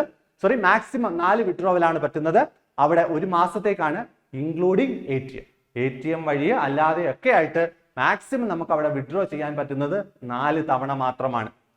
BSBD account holder are not eligible for opening SBI account in that bank.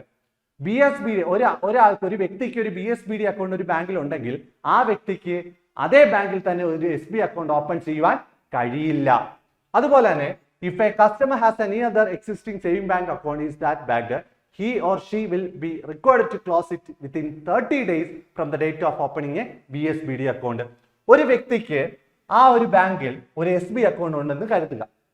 ആ വ്യക്തിക്ക് ആ ബാങ്കിൽ തന്നെ ഒരു BSBD അക്കൗണ്ട് ഓപ്പൺ ചെയ്യണമെങ്കിൽ ആ നിലവിലുള്ള SBI അക്കൗണ്ട് ക്ലോസ് ചെയ്ത് 30 ദിവസം കഴിഞ്ഞതിന് ശേഷം മാത്രമേ ആ വ്യക്തിക്ക് അവിടെ ഒരു BSBD അക്കൗണ്ട് ഓപ്പൺ ചെയ്യുവാൻ കഴിയുകയുള്ളൂ.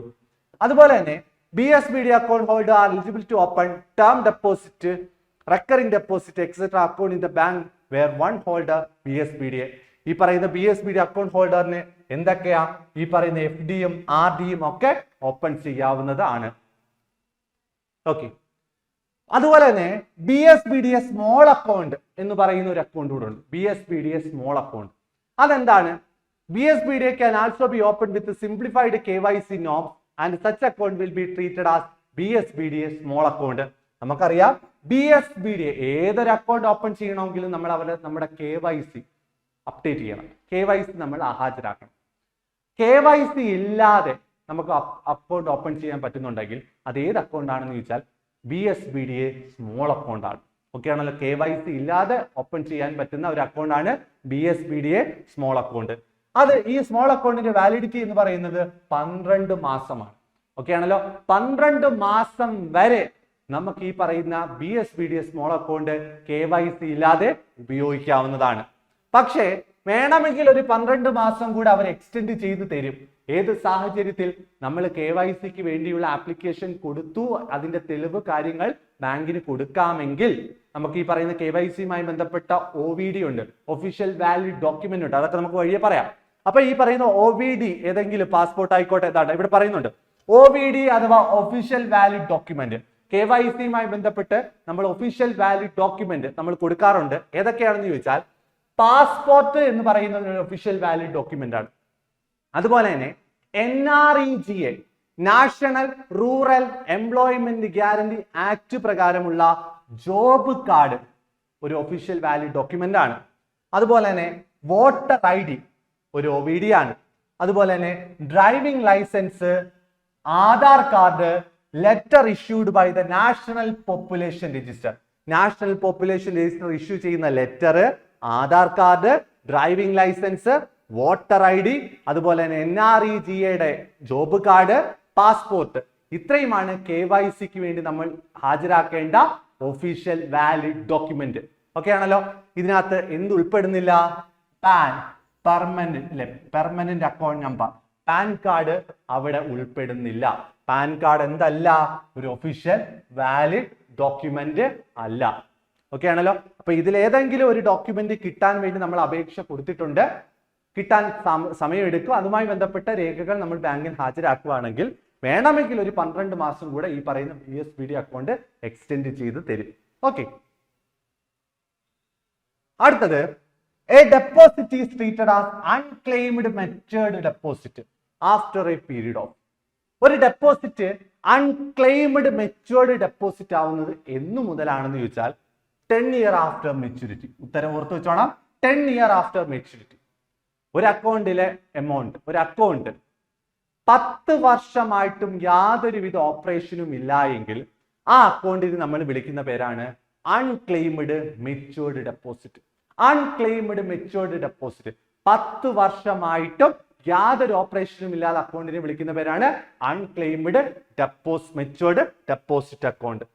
നോക്കാം, ഇനാക്റ്റീവ്, ഇനോപ്പറേറ്റീവ്, അൺക്ലെയിംഡ് ഡെപ്പോസിറ്റ് ഇതൊക്കെ എന്താണെന്നൊന്ന് നോക്കാം.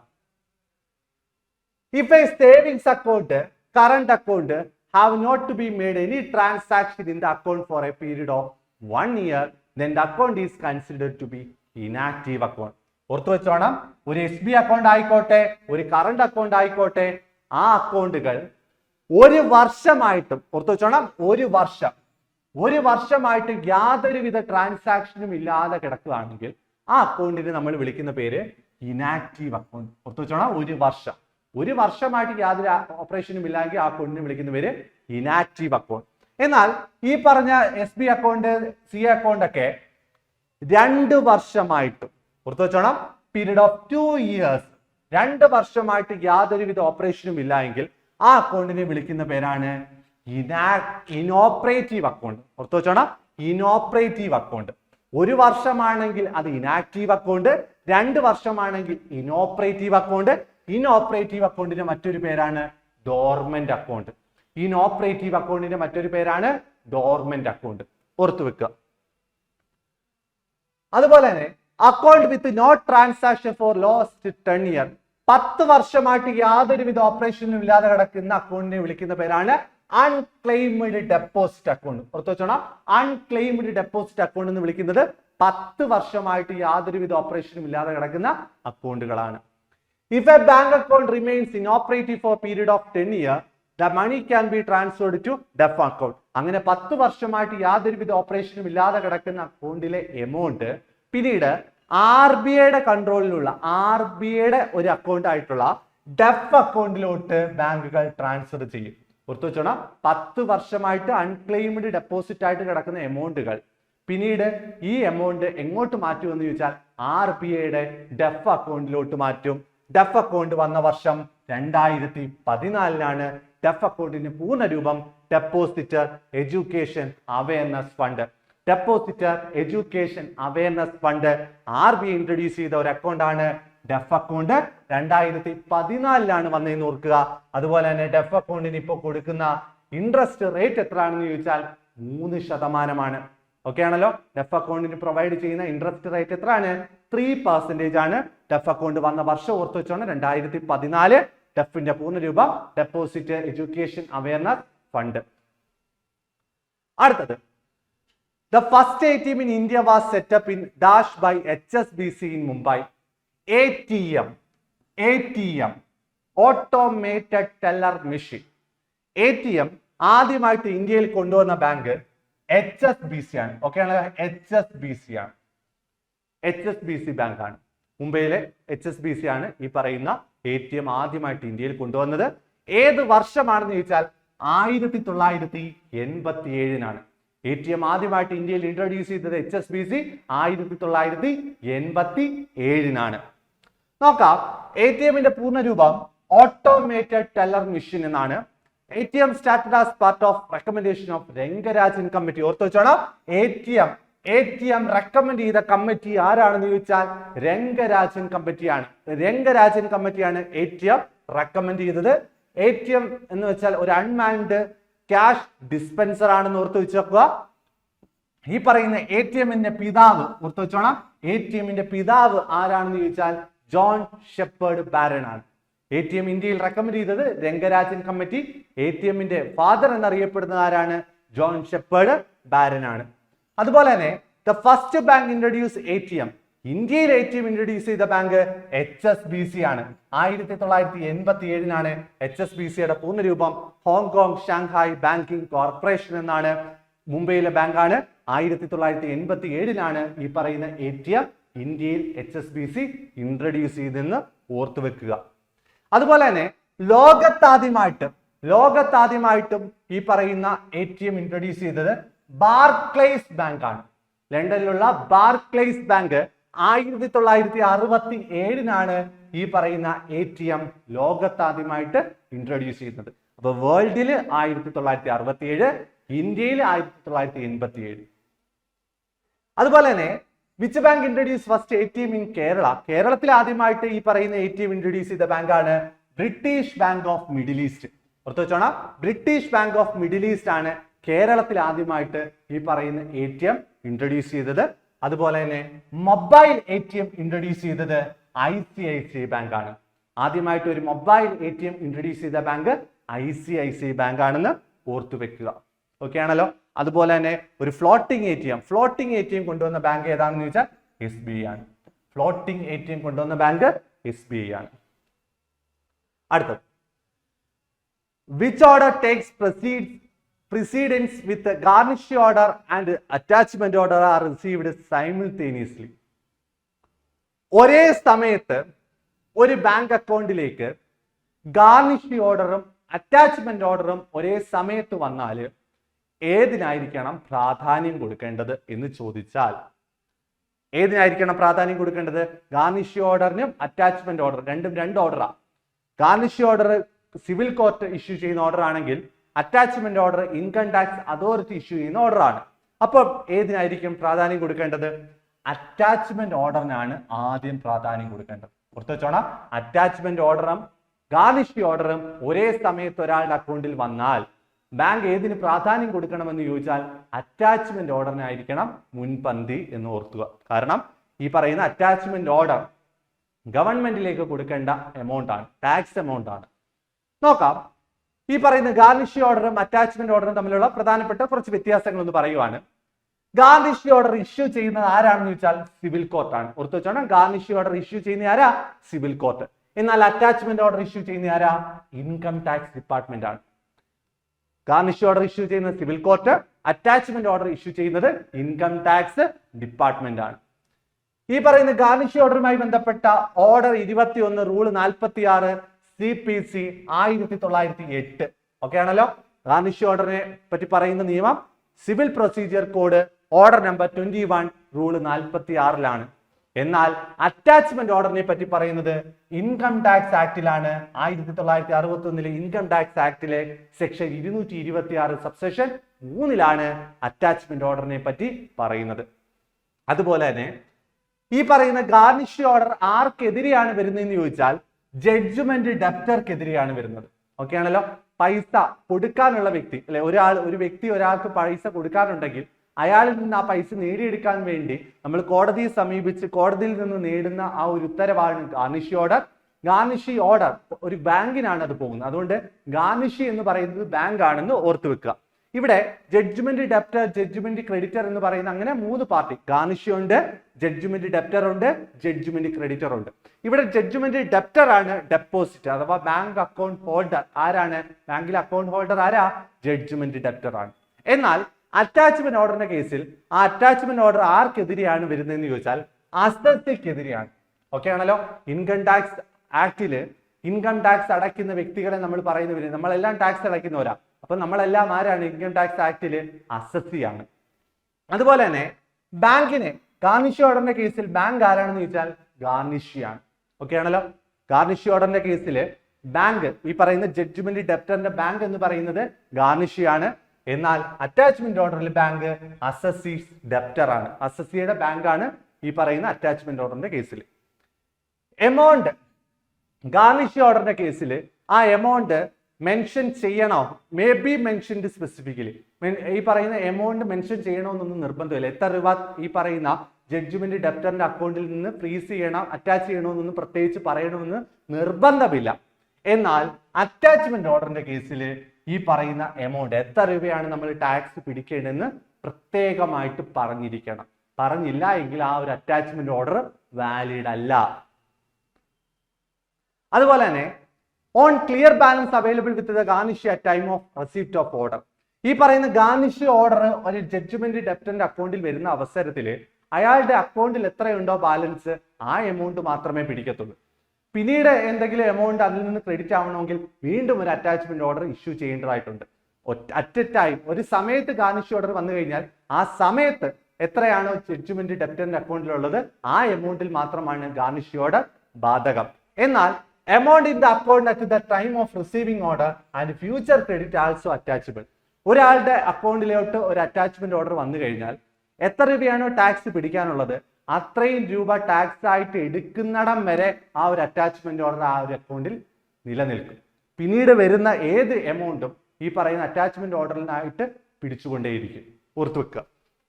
അതുപോലെ തന്നെ joint account order single name. ഒരു ജോയിന്റ് അക്കൗണ്ടിൽ സിംഗിൾ നെയിമിലാണ് ഒരു ജോയിന്റ് അക്കൗണ്ട്, എ ബി എന്ന് പറയുന്ന 2 വ്യക്തികൾ ചേർന്നെടുക്കുന്ന ഒരു ജോയിന്റ് അക്കൗണ്ട്. അതിൽ എയുടെ പേരിലാണ് ഗാർണിഷ് ഓർഡർ വരുന്നതെങ്കിൽ അവിടെ ആ ഒരു ജോയിന്റ് അക്കൗണ്ടിൽ ആപ്ലിക്കബിൾ അല്ല. ഓർത്തു വെച്ചോണം. എ ബി എന്ന് പറയുന്ന 2 വ്യക്തികൾ ചേർന്ന ഒരു ജോയിന്റ് അക്കൗണ്ട് ആണ് എടുത്തിട്ടുള്ളത്. എയുടെ പേരിൽ മാത്രമാണ് ആ ബാങ്കിൽ ഒരു ഗാർണിഷ് ഓർഡർ വരുന്നതെങ്കിൽ ആ ജോയിന്റ് അക്കൗണ്ടിൽ ഗാർണിഷ് ഓർഡർ ബാധകമല്ല. എന്നാൽ അറ്റാച്ച്മെന്റ് ഓർഡർ ആണെങ്കിലോ അവിടെ ഒരു ജോയിന്റ് അക്കൗണ്ട് ഉണ്ടെങ്കിൽ ഒരു വ്യക്തിയുടെ സിംഗിൾ നെയിമിൽ വന്നാൽ പോലും ആ ഒരു ജോയിന്റ് അക്കൗണ്ടിൽ ബാധകമാണ്. അതുപോലെ തന്നെ ഡിസീസ്ഡ് പാർട്ടി അക്കൗണ്ട്, ഒരു മരണപ്പെട്ട വ്യക്തിയുടെ അക്കൗണ്ടിലോട്ടാണ് ഗാർണിഷ് ഓർഡർ വരുന്നതെങ്കിൽ അത് ഈ പറയുന്ന ഗാർണിഷ് ഓർഡർ ആയാലും അറ്റാച്ച്മെന്റ് ഓർഡർ ആയാലും ആപ്ലിക്കബിൾ ആണ്. അതുപോലെ തന്നെ ഇൻസോൾവെന്റ് പാർട്ടിയുടെ കേസ്, ഒരു പാർട്ടി ഇൻസോൾവെന്റ് ആണെങ്കിൽ അറ്റാച്ച്മെന്റ് ഓർഡറും ഗാർണിഷ് ഓർഡറും ആപ്ലിക്കബിൾ അല്ല. ഓർത്തു വെച്ചോണം. അതുപോലെ തന്നെ failure to complete the order by bank. Garnish order ഒരു ബാങ്ക് കാര്യമായിട്ട് എടുക്കുന്നില്ല, ആ ഓർഡർ പാലിക്കുന്നില്ല എങ്കിൽ കണ്ടംപ്റ്റ് ഓഫ് കോർട്ട്, കോടതി അലക്ഷ്യമായിട്ട് അതങ്ങ് കണക്കാക്കും. കോടതിയുടെ ആ ഒരു ഓർഡർ അനുസരിക്കാത്ത ബാങ്ക് ആയിട്ട് അതിനെ അങ്ങ് കണക്കാക്കും. എന്നാൽ അറ്റാച്ച്മെന്റ് ഓർഡർ ആണ് ബാങ്ക് അനുസരിക്കുന്നില്ല എങ്കിൽ ബാങ്ക് ബിക്കം അസസി ഇൻ ഡെഫോൾട്ട്. പിന്നെ അസസിയുടെ ടാക്സ് അടയ്ക്കാനുള്ള ഉത്തരവാദിത്തം ആർക്ക് പോകും? ഈ പറയുന്ന ബാങ്കിന് പോകും. ഓക്കെ ആണല്ലോ.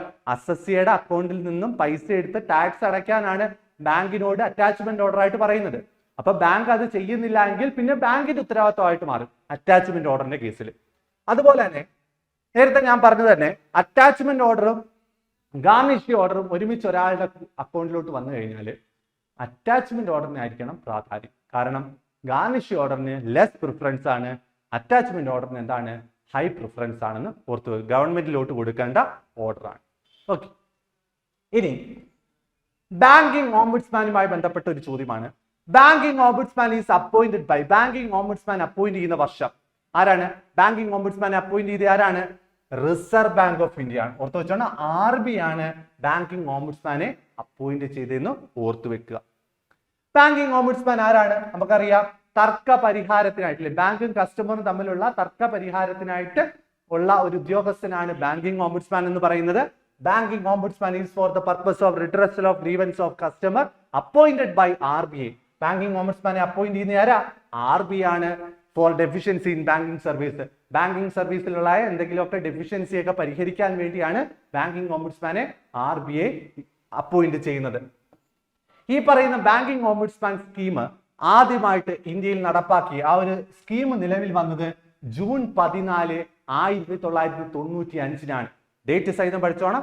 ജൂൺ 14, 1995 ഇന്ത്യയിൽ ആദ്യമായിട്ട് ഈ പറയുന്ന ബാങ്കിങ് ഓംബുഡ്സ്മാൻ സ്കീം നടപ്പാക്കുന്നത്, കൊണ്ടുവന്നത് RBI ആണെന്ന് ഓർത്തു വെക്കുക.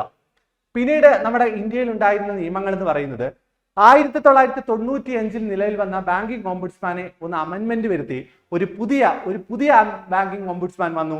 അതാണ് banking ombudsman, new banking ombudsman scheme 2006. അതുപോലെ തന്നെ നോൺ ബാങ്കിങ് ഫിനാൻഷ്യൽ കമ്പനികളുടെ തർക്ക പരിഹാരത്തിനായിട്ട് ഒരു ഓംബുഡ്സ്മാൻ സ്കീം വന്നു. അത് 2018 നിയമമാണ്. അതുപോലെ തന്നെ ഡിജിറ്റൽ ട്രാൻസാക്ഷനുമായി ബന്ധപ്പെട്ട തർക്ക പരിഹാരത്തിനായിട്ട് ഒരു ബാങ്കിങ് ഓംബുഡ്സ്മാൻ വന്നു. അത് ഏത് വർഷമാണ്? 2019. എന്നാൽ ഇപ്പോൾ ഈ പറയുന്ന 3 നിയമങ്ങളെയും കൂടെ ഒന്നിച്ച് ഒരു നിയമമായിട്ട് മാറിയിട്ടുണ്ട്. അതാണ് RBIOS അഥവാ reserve bank integrated ombudsman scheme. Okay ആണല്ലോ, reserve bank integrated ombudsman scheme. ഇപ്പോഴത്തെ ഓംബുഡ്സ്മാൻ സ്കീം ഏതാണെന്ന് ചോദിച്ചാൽ ഇന്റഗ്രേറ്റഡ് ഓംബുഡ്സ്മാൻ സ്കീമാണ്. ഏത് വർഷമാണ്? 2021 ഓർത്തു വെക്കുക. ഡേറ്റ് സൈഡ് ഓർത്തു വെച്ചോണം. ഇന്റഗ്രേറ്റഡ് ഓംബുഡ്സ്മാൻ സ്കീം നിലവിൽ വന്നത് നവംബർ 12, 2021. ഇന്റഗ്രേറ്റഡ് ഓംബുഡ്സ്മാൻ സ്കീം നിലവിൽ വന്ന എന്നാണ്? 2021 November 12.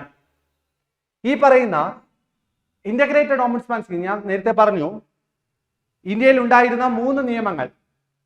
Banking ombudsman scheme 2006, banking ombudsman scheme for non banking financial company 2018, ombudsman scheme for digital transaction 2019. ഈ 3 സ്കീമുകളെ കൂടെ ഒന്നിച്ചാണ് ഇന്റഗ്രേറ്റഡ് ഓംബുഡ്സ്മാൻ സ്കീം ആക്കിയത്.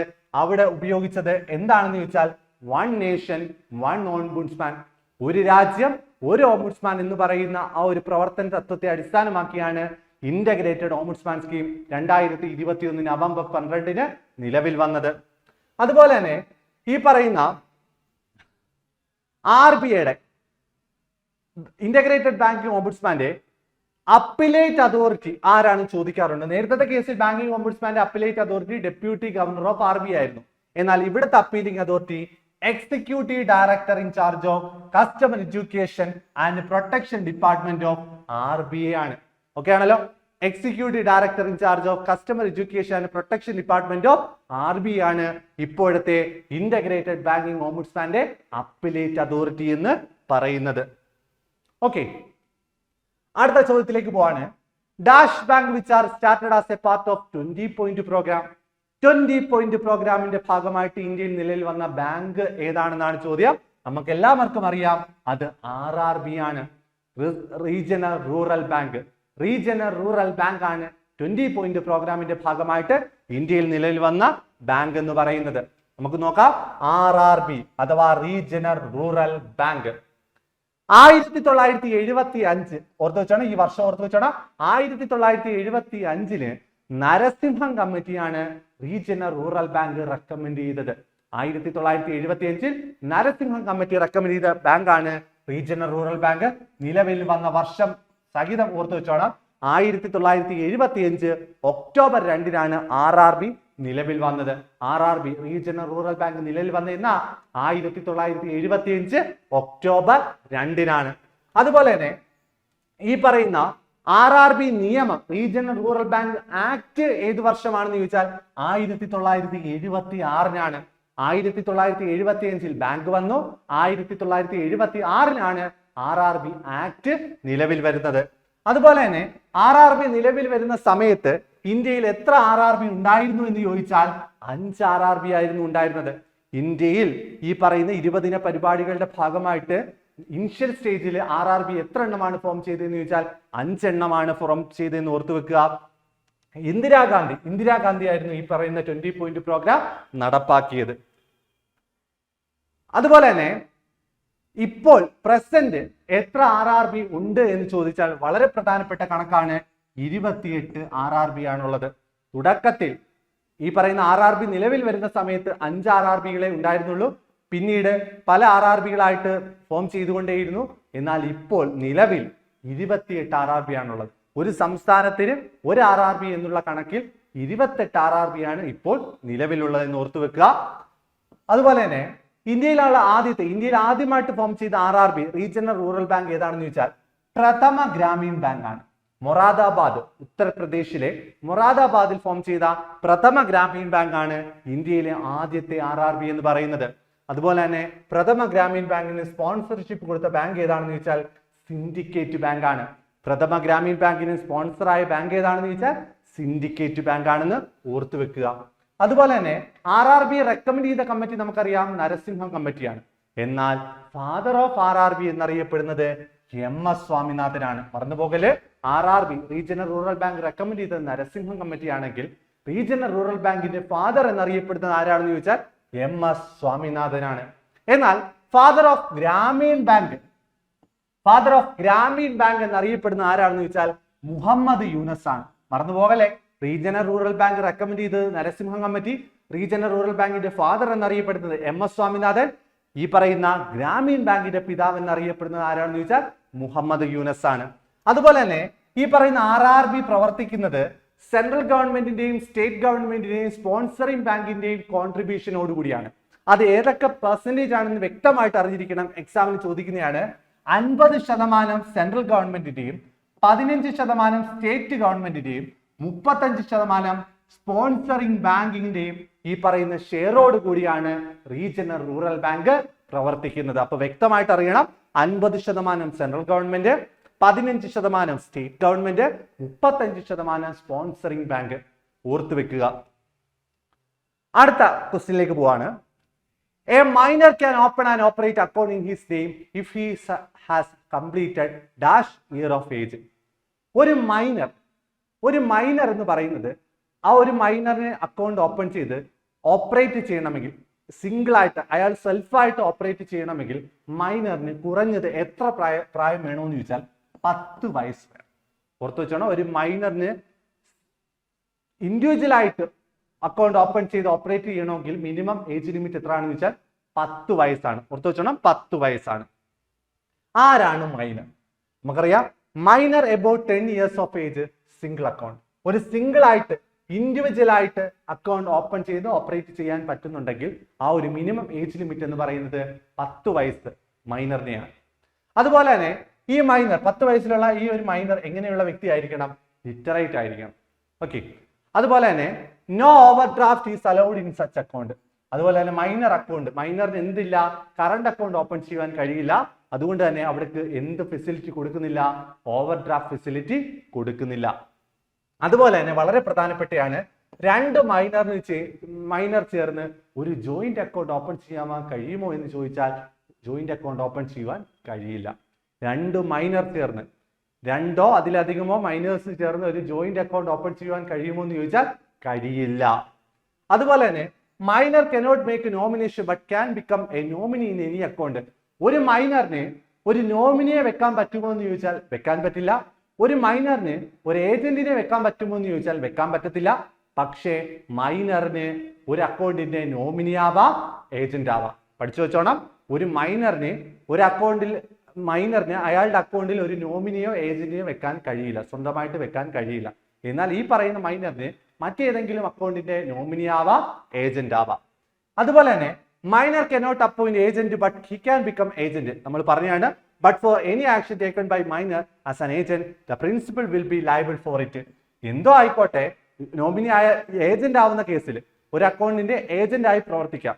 പക്ഷേ ആ ഏജന്റ് വരുത്തുന്ന ബാധ്യതകൾക്ക് മൈനർ ഉത്തരവാദി ആയിരിക്കത്തില്ല. ഓക്കെ, ആ മൈനറിന് ഏജന്റ് ആവാം, പക്ഷെ ആ ഏജന്റ് കാണിച്ചു വെക്കുന്ന എന്തെങ്കിലും നഷ്ടങ്ങൾക്ക് ഈ പറയുന്ന മൈനർ ഉത്തരവാദിയായിരിക്കത്തില്ല. ബാക്കി ആൾക്കാരൊക്കെയാണ് അതിൽ ലയബിളായിട്ട് മാറുന്നത്. അടുത്ത ചോദ്യമാണ് drawer of bill of exchange. ഒരു ബിൽ ഓഫ് എക്സ്ചേഞ്ചിന്റെ ഡ്രോയർ ആരാണെന്നാണ് ചോദ്യം. ആരാണ്? നമുക്കറിയാം ബിൽ ഓഫ് എക്സ്ചേഞ്ചിന് 3 പാർട്ടീസ് ആണുള്ളത്. പഠിച്ചു വെക്കണം, ബിൽ ഓഫ് എക്സ്ചേഞ്ചിന് 3 പാർട്ടീസ് ആണുള്ളത്. ആരൊക്കെയാണ്? ഡ്രോയർ, ഡ്രോയി, പേ. ഡ്രോയർ, ഡ്രോയി, പേ. ഇവിടെ ബിൽ ഓഫ് എക്സ്ചേഞ്ചിന്റെ ഡ്രോയർ ആരാണെന്ന് ചോദിച്ചാൽ ക്രെഡിറ്റർ ആണ്. ഓർത്ത് വെച്ചോണം, ബിൽ ഓഫ് എക്സ്ചേഞ്ചിന്റെ ഡ്രോയർ ആരാണെന്ന് ചോദിച്ചാൽ ക്രെഡിറ്റർ ആണ്. ഓക്കെ, പൈസ കിട്ടാനുള്ള വ്യക്തിയാണ് ബിൽ ഓഫ് എക്സ്ചേഞ്ച് തയ്യാറാക്കുന്നത്. എന്നിട്ട് ഡെപ്റ്ററിന് കൊടുത്ത് അത് സൈൻ ചെയ്ത് വാങ്ങുകയാണ് ചെയ്യുന്നത് ബിൽ ഓഫ് എക്സ്ചേഞ്ച്. നമുക്ക് നോക്കാം bill of exchange. Bill of exchange എന്ന് പറയുന്ന ഒരു നെഗോഷ്യബിൾ ഇൻസ്ട്രുമെന്റ് ആണ്.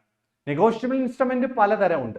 എന്നാൽ നെഗോഷ്യബിൾ ഇൻസ്ട്രുമെന്റ് ആക്ടിൽ 3 നെഗോഷ്യബിൾ ഇൻസ്ട്രുമെന്റിനെ പറ്റിയേ പറയുന്നുള്ളൂ. ഏതൊക്കെയാണ്? Promissory note, bill of exchange, cheque. നമുക്ക് നോക്കാം. നെഗോഷ്യബിൾ ഇൻസ്ട്രുമെന്റ് ആക്ട് ഏത് വർഷമാണെന്ന് ചോദിച്ചാൽ 1881. നെഗോഷ്യബിൾ ഇൻസ്ട്രുമെന്റ് ആക്ട് ഏത് വർഷമാണ്? 1881. അത് നിലവിൽ വന്ന ഡേറ്റും എക്സാമിന് ചോദിക്കാറുണ്ട്. 1882 മാർച്ച് 1. 1882 മാർച്ച് 1 ഈ പറയുന്ന നെഗോഷ്യബിൾ ഇൻസ്ട്രുമെന്റ് ആക്ട് നിലവിൽ വന്നത്.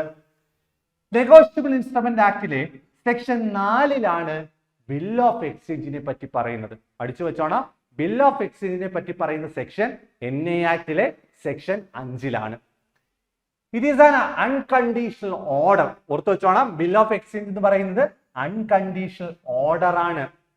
അതുപോലെ തന്നെ ബിൽ ഓഫ് എക്സ്ചേഞ്ച് തയ്യാറാക്കുന്നത് ആരാണെന്ന് ചോദിച്ചാൽ ക്രെഡിറ്റർ ആണ്. ഓക്കെ ആണല്ലോ, ബിൽ ഓഫ് എക്സ്ചേഞ്ച് തയ്യാറാക്കുന്നത് ക്രെഡിറ്റർ ആണ്.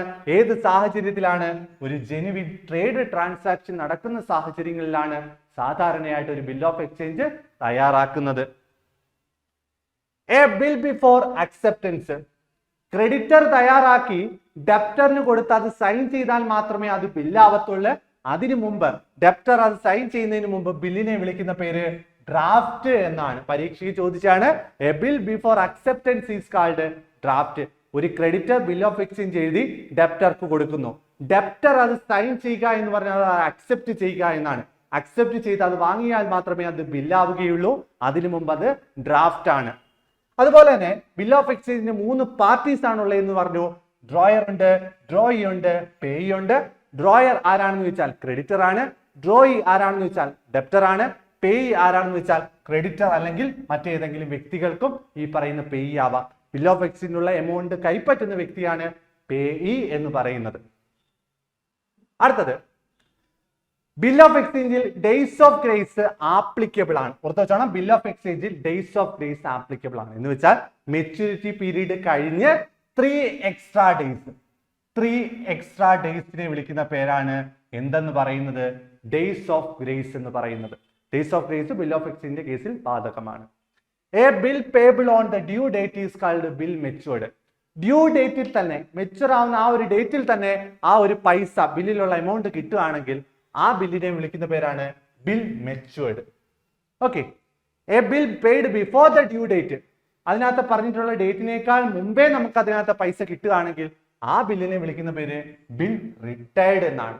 പുറത്തു വെച്ചോണം, ബില്ലിൽ പറയുന്ന മെച്യൂരിറ്റി പീരീഡിൽ തന്നെ നമുക്ക് എമൗണ്ട് കിട്ടുവാണെങ്കിൽ ബിൽ മെച്യൂർഡ്. എന്നാൽ ഡേറ്റിന് മുമ്പേ നമുക്ക് പൈസ കിട്ടുവാണെങ്കിൽ അതിനെ വിളിക്കുന്ന പേര് ബിൽ റിട്ടയർഡ് എന്നാണ്. When drawer give discount for paying the bill before maturity or prompt to payment, it is called rebate. ഈ പറയുന്ന ബിൽ റിട്ടയർഡ് എന്ന് വെച്ചാൽ മെച്യൂരിറ്റി പീരീഡിന് മുമ്പ് നമുക്ക് പൈസ തരുന്ന അവസരത്തിൽ ആ പറയുന്ന ഡെപ്റ്റർക്ക് നമ്മൾ ഒരു ഡിസ്കൗണ്ട് അലോ ചെയ്യാറുണ്ട്. ആ ഡിസ്കൗണ്ടിനെ പറയുന്ന പേരാണ് റിബേറ്റ്. പുറത്തു വെച്ചോണം, ഈ പറയുന്ന ബിൽ ഓഫ് എക്സ്ചേഞ്ചിന്റെ കേസിൽ ബില്ല് റിട്ടയർഡ് ആവുന്ന സാഹചര്യത്തിൽ ക്രെഡിറ്റർ ഡെപ്റ്റർക്ക് അനുവദിക്കുന്ന ഡിസ്കൗണ്ടിനെ വിളിക്കുന്ന പേരാണ് റിബേറ്റ് എന്ന് പറയുന്നത്. The process of encashing the bill by bank before maturity date is called bill discounting. Okay, നമ്മുടെ കയ്യിലുള്ള ഒരു ബില്ല് മെച്ചൂർ ആവുന്നതിന് മുന്നോടിയായിട്ട് നമുക്ക് അതിന്റെ പൈസ ആവശ്യമാണെങ്കിൽ നമ്മൾ ഈ പറയുന്ന ബില്ല് ബാങ്കിൽ കൊണ്ടു കൊടുത്ത് അവിടെ നിന്നും പൈസ വാങ്ങാറുണ്ട്.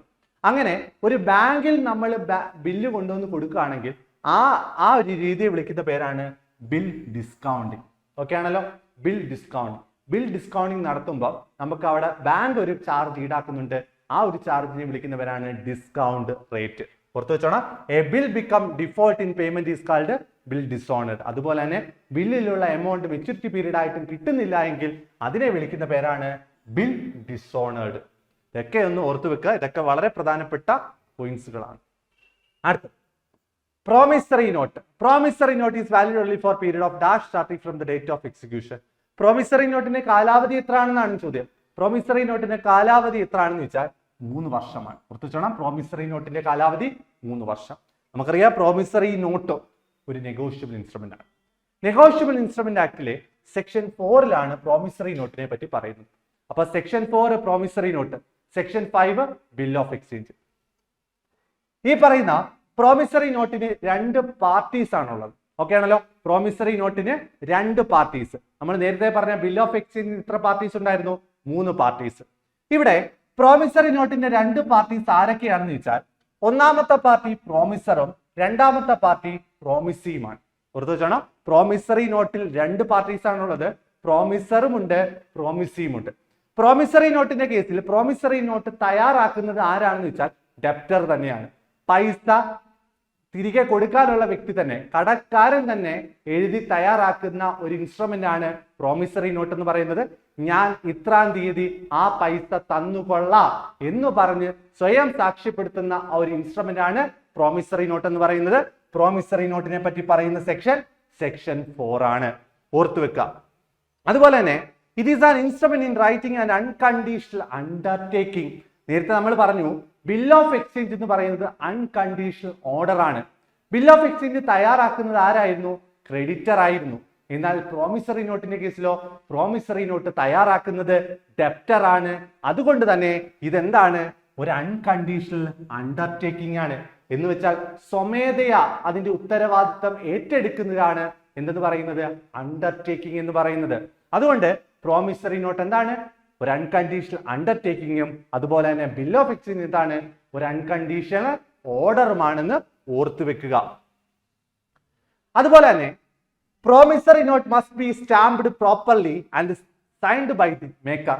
പ്രോമിസറി നോട്ട് എന്ത് ചെയ്തിരിക്കണം? സ്റ്റാമ്പ് ചെയ്തിരിക്കണം. വളരെ പ്രധാനപ്പെട്ടതാണ്.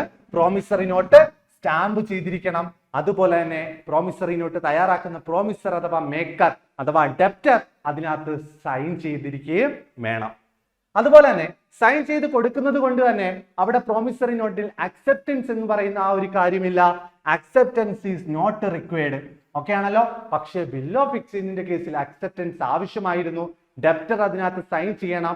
സൈൻ ചെയ്യുന്നതിന് മുമ്പ് ആ ബില്ലിനെ നമ്മൾ വിളിച്ച പേരെന്തുമായിരുന്നു? എന്തായിരുന്നു? നമ്മൾ വിളിച്ചതായിരുന്നു അല്ലേ? അതുപോലെ തന്നെ അക്സെപ്റ്റൻസ് ആവശ്യമില്ലാത്തത് ഇൻസ്ട്രുമെന്റ് ഏതാണെന്ന് വെച്ചാൽ പ്രോമിസറി നോട്ടാണ്. അതുപോലെ തന്നെ ഡേയ്സ് ഓഫ് ഗ്രേസ്. പ്രോമിസറി നോട്ടിൽ ഡേയ്സ് ഓഫ് ഗ്രേസ് ഉണ്ടോ എന്ന് ചോദിച്ചാൽ ഡേയ്സ് ഓഫ് ഗ്രേസ് ഇല്ല. ഓക്കെ ആണല്ലോ. ഡേയ്സ് ഓഫ് ഗ്രേസ് പ്രോമിസറി നോട്ടിൽ ആപ്ലിക്കബിൾ ആണ്. ബിൽ ഓഫ് എക്സ്ചേഞ്ചിൽ ഡേയ്സ് ഓഫ് ഗ്രേസ് ആപ്ലിക്കബിൾ ആണ്. അടുത്ത ക്വസ്റ്റിലേക്ക് പോവാണ്. Which one of the following is not a party of a cheque? ഒരു ചെക്കിന്റെ പാർട്ടി ആരാണ്? ഓക്കെ ആണല്ലോ. താഴെ പറയുന്നതിൽ ചെക്കിന്റെ പാർട്ടി അല്ലാത്തത്, നോട്ട് എ പാർട്ടി അല്ലെ, പാർട്ടി അല്ലാത്തത് ആരാണെന്നാണ് ചോദ്യം. നമുക്ക് നോക്കാം. Drawer, drawee, payee, holder. ഒരു ചെക്കിന്റെ കേസിൽ 3 പാർട്ടികളാണുള്ളത്. ഡ്രോയർ ഉണ്ട്, ഡ്രോയി ഉണ്ട്, പേയി ഉണ്ട്. അപ്പോൾ ഇവിടെ പാർട്ടി അല്ലാത്ത ആരാ? ഹോൾഡർ. ഓക്കെ. ചെക്കിന്റെ കേസിൽ പാർട്ടി അല്ലാത്തത് ഹോൾഡർ ആണ്. ഡ്രോയറും ഡ്രോയും പേയും ചെക്കിന്റെ കേസിൽ പാർട്ടിയാണ്. ചെക്ക് എന്താണ്? ചെക്കുമായി ബന്ധപ്പെട്ട വളരെ പ്രധാനപ്പെട്ട കുറച്ച് പോയിന്റുകൾ പറഞ്ഞു പോവാണ്. ചെക്കിനെ പറ്റി പറയുന്ന എൻ ഐ ആക്ടിലെ സെക്ഷൻ 6. ഓക്കെ ആണല്ലോ. അപ്പൊ നമ്മളൊന്ന് പറഞ്ഞേ. Section 4 promissory note, section 5 bill of exchange, section 6 check. In India only bank can issue check. Cheque issue ചെയ്യാനുള്ള ഒരേ ഒരു അതോറിറ്റി ആർക്കാണ്? ബാങ്ക്. ചെക്ക് ഇഷ്യൂ ചെയ്യുന്ന ആരാണ്? ബാങ്കാണ്. ആദ്യമായിട്ട് ഇന്ത്യയിൽ ആദ്യമായിട്ട് 1733 ബംഗാൾ ബാങ്കാണ് ആദ്യമായിട്ട് ആ ഒരു ചെക്ക് സിസ്റ്റം ഇൻട്രൊഡ്യൂസ് ചെയ്ത്. ഓർത്തു വെച്ചോണം. 1733 ബംഗാൾ ബാങ്ക്. 1733 ബംഗാൾ ബാങ്കാണ് ആദ്യമായിട്ട് ചെക്ക് സിസ്റ്റം ഇൻട്രൊഡ്യൂസ് ചെയ്തതെന്ന് ഓർത്തു വെക്കുക. അതുപോലെ തന്നെ the time period of cheque. ചെക്കിന്റെ കാലാവധി എത്ര 3 മാസമാണ്. ഇപ്പോൾ ചെക്കിന്റെ കാലാവധി എത്രയാണെന്ന് വെച്ചാൽ 3 മാസം വരെയാണ്. A cheque encashed by bank is called cheque honoured. ഒരു ചെക്ക് എൻകാഷ് ചെയ്ത് കൊടുക്കുന്നുണ്ടെങ്കിൽ ആ ചെക്കിനെ വിളിക്കുന്ന പേരാണ് ചെക്ക് ഹോണർ ചെയ്യുക. ഓക്കെ ആണല്ലോ. ഒരു ചെക്ക് നമ്മുടെ കയ്യിലുണ്ട്, അത് നമ്മൾ ബാങ്കിൽ കൊണ്ടു കൊടുത്ത് അതിന്റെ പൈസ നമുക്ക് കിട്ടുകയാണെങ്കിൽ അതിനെ വിളിക്കുന്ന പേര് ചെക്ക് ഹോണർ ആയി എന്നാണ്. അതുപോലെ തന്നെ when bank refuses to pay the amount in the check is called check dishonoured. Check നമ്മൾ ബാങ്കിൽ കൊണ്ട് കൊടുക്കുകയാണ്, അതിലെ എമൗണ്ട് നമുക്ക് ബാങ്ക് തരുന്നില്ല എങ്കിൽ ആ ചെക്കിനെ വിളിക്കുന്ന പേര് ചെക്ക് ഡിസോണേഡ് എന്നാണ്. പൈസ കിട്ടിയാൽ ചെക്ക് ഹോണർ, പൈസ കിട്ടിയില്ലെങ്കിൽ ചെക്ക് ഡിസോണർ. അതുപോലെ തന്നെ ചെക്കിന്റെ കേസിൽ 3 പാർട്ടീസ് ആണുള്ളത്. ആരൊക്കെയാണ് നമ്മൾ പറഞ്ഞാണ്? ഡ്രോയർ ഉണ്ട്, ഡ്രോയി ഉണ്ട്, പേയി ഉണ്ട്. ചെക്കിന് 3 parties: drawer, drawee, payee. Drawer ആരാണെന്ന് ചോദിച്ചാൽ അക്കൗണ്ട് ഹോൾഡർ. ചെക്കിന്റെ കേസിൽ ഡ്രോയർ ആരാണ് എന്ന് ചോദിച്ചാൽ അക്കൗണ്ട് ഹോൾഡർ ആണ്. ചെക്കിന്റെ കേസിൽ ഡ്രോയി ആരാണെന്ന് വെച്ചാൽ ബാങ്ക്. ചെക്കിന്റെ കേസിൽ ഡ്രോയി എല്ലായ്പ്പോഴും ബാങ്ക് ആയിരിക്കും. പേയി ആരാണ്? ഡ്രോയർ അല്ലെങ്കിൽ ഈ പറയുന്ന ചെക്കിന്റെ പൈസ ആർക്കാണോ ലഭിക്കുന്നത് ആ വ്യക്തി നമ്മൾ വിളിക്കുന്ന പേരാണ് പേയി. അങ്ങനെ ചെക്കിന് 3 പാർട്ടീസ്: ഡ്രോയർ, ഡ്രോയി, പേയി. ചെക്കിനെ പറ്റി പറയുന്ന സെക്ഷൻ NA ആക്ടിലെ 6-ലാണ്. അടുത്തത് വളരെ പ്രധാനപ്പെട്ട മറ്റൊരു ചോദ്യമാണ്. PMLA related to KYC stands for. PMLA, KYCയുമായി ബന്ധപ്പെട്ട് PMLA എന്നതിന്റെ പൂർണ്ണ രൂപം എന്താണെന്നാണ് ചോദ്യം. KYC എന്നതിന്റെ പൂർണ്ണ രൂപം നമുക്കറിയാം. KYC നമ്മുടെ ടോപ്പിക്കാണ്. KYC, no your customer. No your customer എന്നാണ് KYCയുടെ പൂർണ്ണ രൂപം. എന്നാൽ PMLAയുടെ പൂർണ്ണ രൂപം എന്താണെന്ന് വെച്ചാൽ എന്താണ്? Prevention of money laundering act. Prevention of money laundering act ഏത് വർഷമാണ് PMLA ആക്ട് നിലവിൽ വന്നത്? 2002-ലാണ്. ഓർത്തു വെച്ചോണം. PMLA ആക്ട് ഏത് വർഷമാണെന്ന് ചോദിച്ചാൽ 2002-ലാണ് prevention of money laundering act. അപ്പൊ നമ്മൾ പറയുന്നത് PMLA ആക്ടിനെ പറ്റിയാണ് അല്ലെ. Prevention of money laundering act ഏത് വർഷമാണ്? 2002-ലാണ്. നമ്മൾ നോക്കാം. KYCയുമായി ബന്ധപ്പെട്ട വളരെ പ്രധാനപ്പെട്ട കുറച്ച് പോയിന്റ്സുകളാണ്. നോ യുവർ കസ്റ്റമർ അല്ലെ. കസ്റ്റമറിനെ ഐഡന്റിഫൈ ചെയ്യാനുള്ള എല്ലാ സ്ഥാപനങ്ങളും സ്വീകരിക്കുന്ന ഒരു മാർഗമാണ് ഇതെന്ന് പറയുന്നത് KYC എന്ന് പറയുന്നത്. The main objective of KYC procedure is to prevent and misuse banking system for money laundering and financing terrorism. വളരെ പ്രധാനപ്പെട്ടയാണ്. KYC പ്രൊസീജിയർ എന്തിനെയാണ് പ്രിവെന്റ് ചെയ്യുന്നതെന്ന് ചോദിച്ചാൽ മണി ലോണ്ടറിങ്ങിനെയും അതുപോലെ തന്നെ ഫിനാൻസിങ് ടെററിസവും, ഭീകരവാദത്തിനായിട്ടുള്ള ഏതെങ്കിലും തരത്തിലുള്ള ആൾക്കാർ ഈ പറയുന്ന ഫിനാൻസിങ് നടത്തുന്നുണ്ടെങ്കിൽ അതിനെതിരെ, അതുപോലെ തന്നെ മണി ലോണ്ടറിങ്ങിനെതിരെയൊക്കെ ഉപയോഗിക്കാൻ പറ്റുന്ന ഒരു പ്രൊസീജിയർ ആണ് എന്തെന്ന് പറയുന്നത് KYC എന്ന് പറയുന്നത്.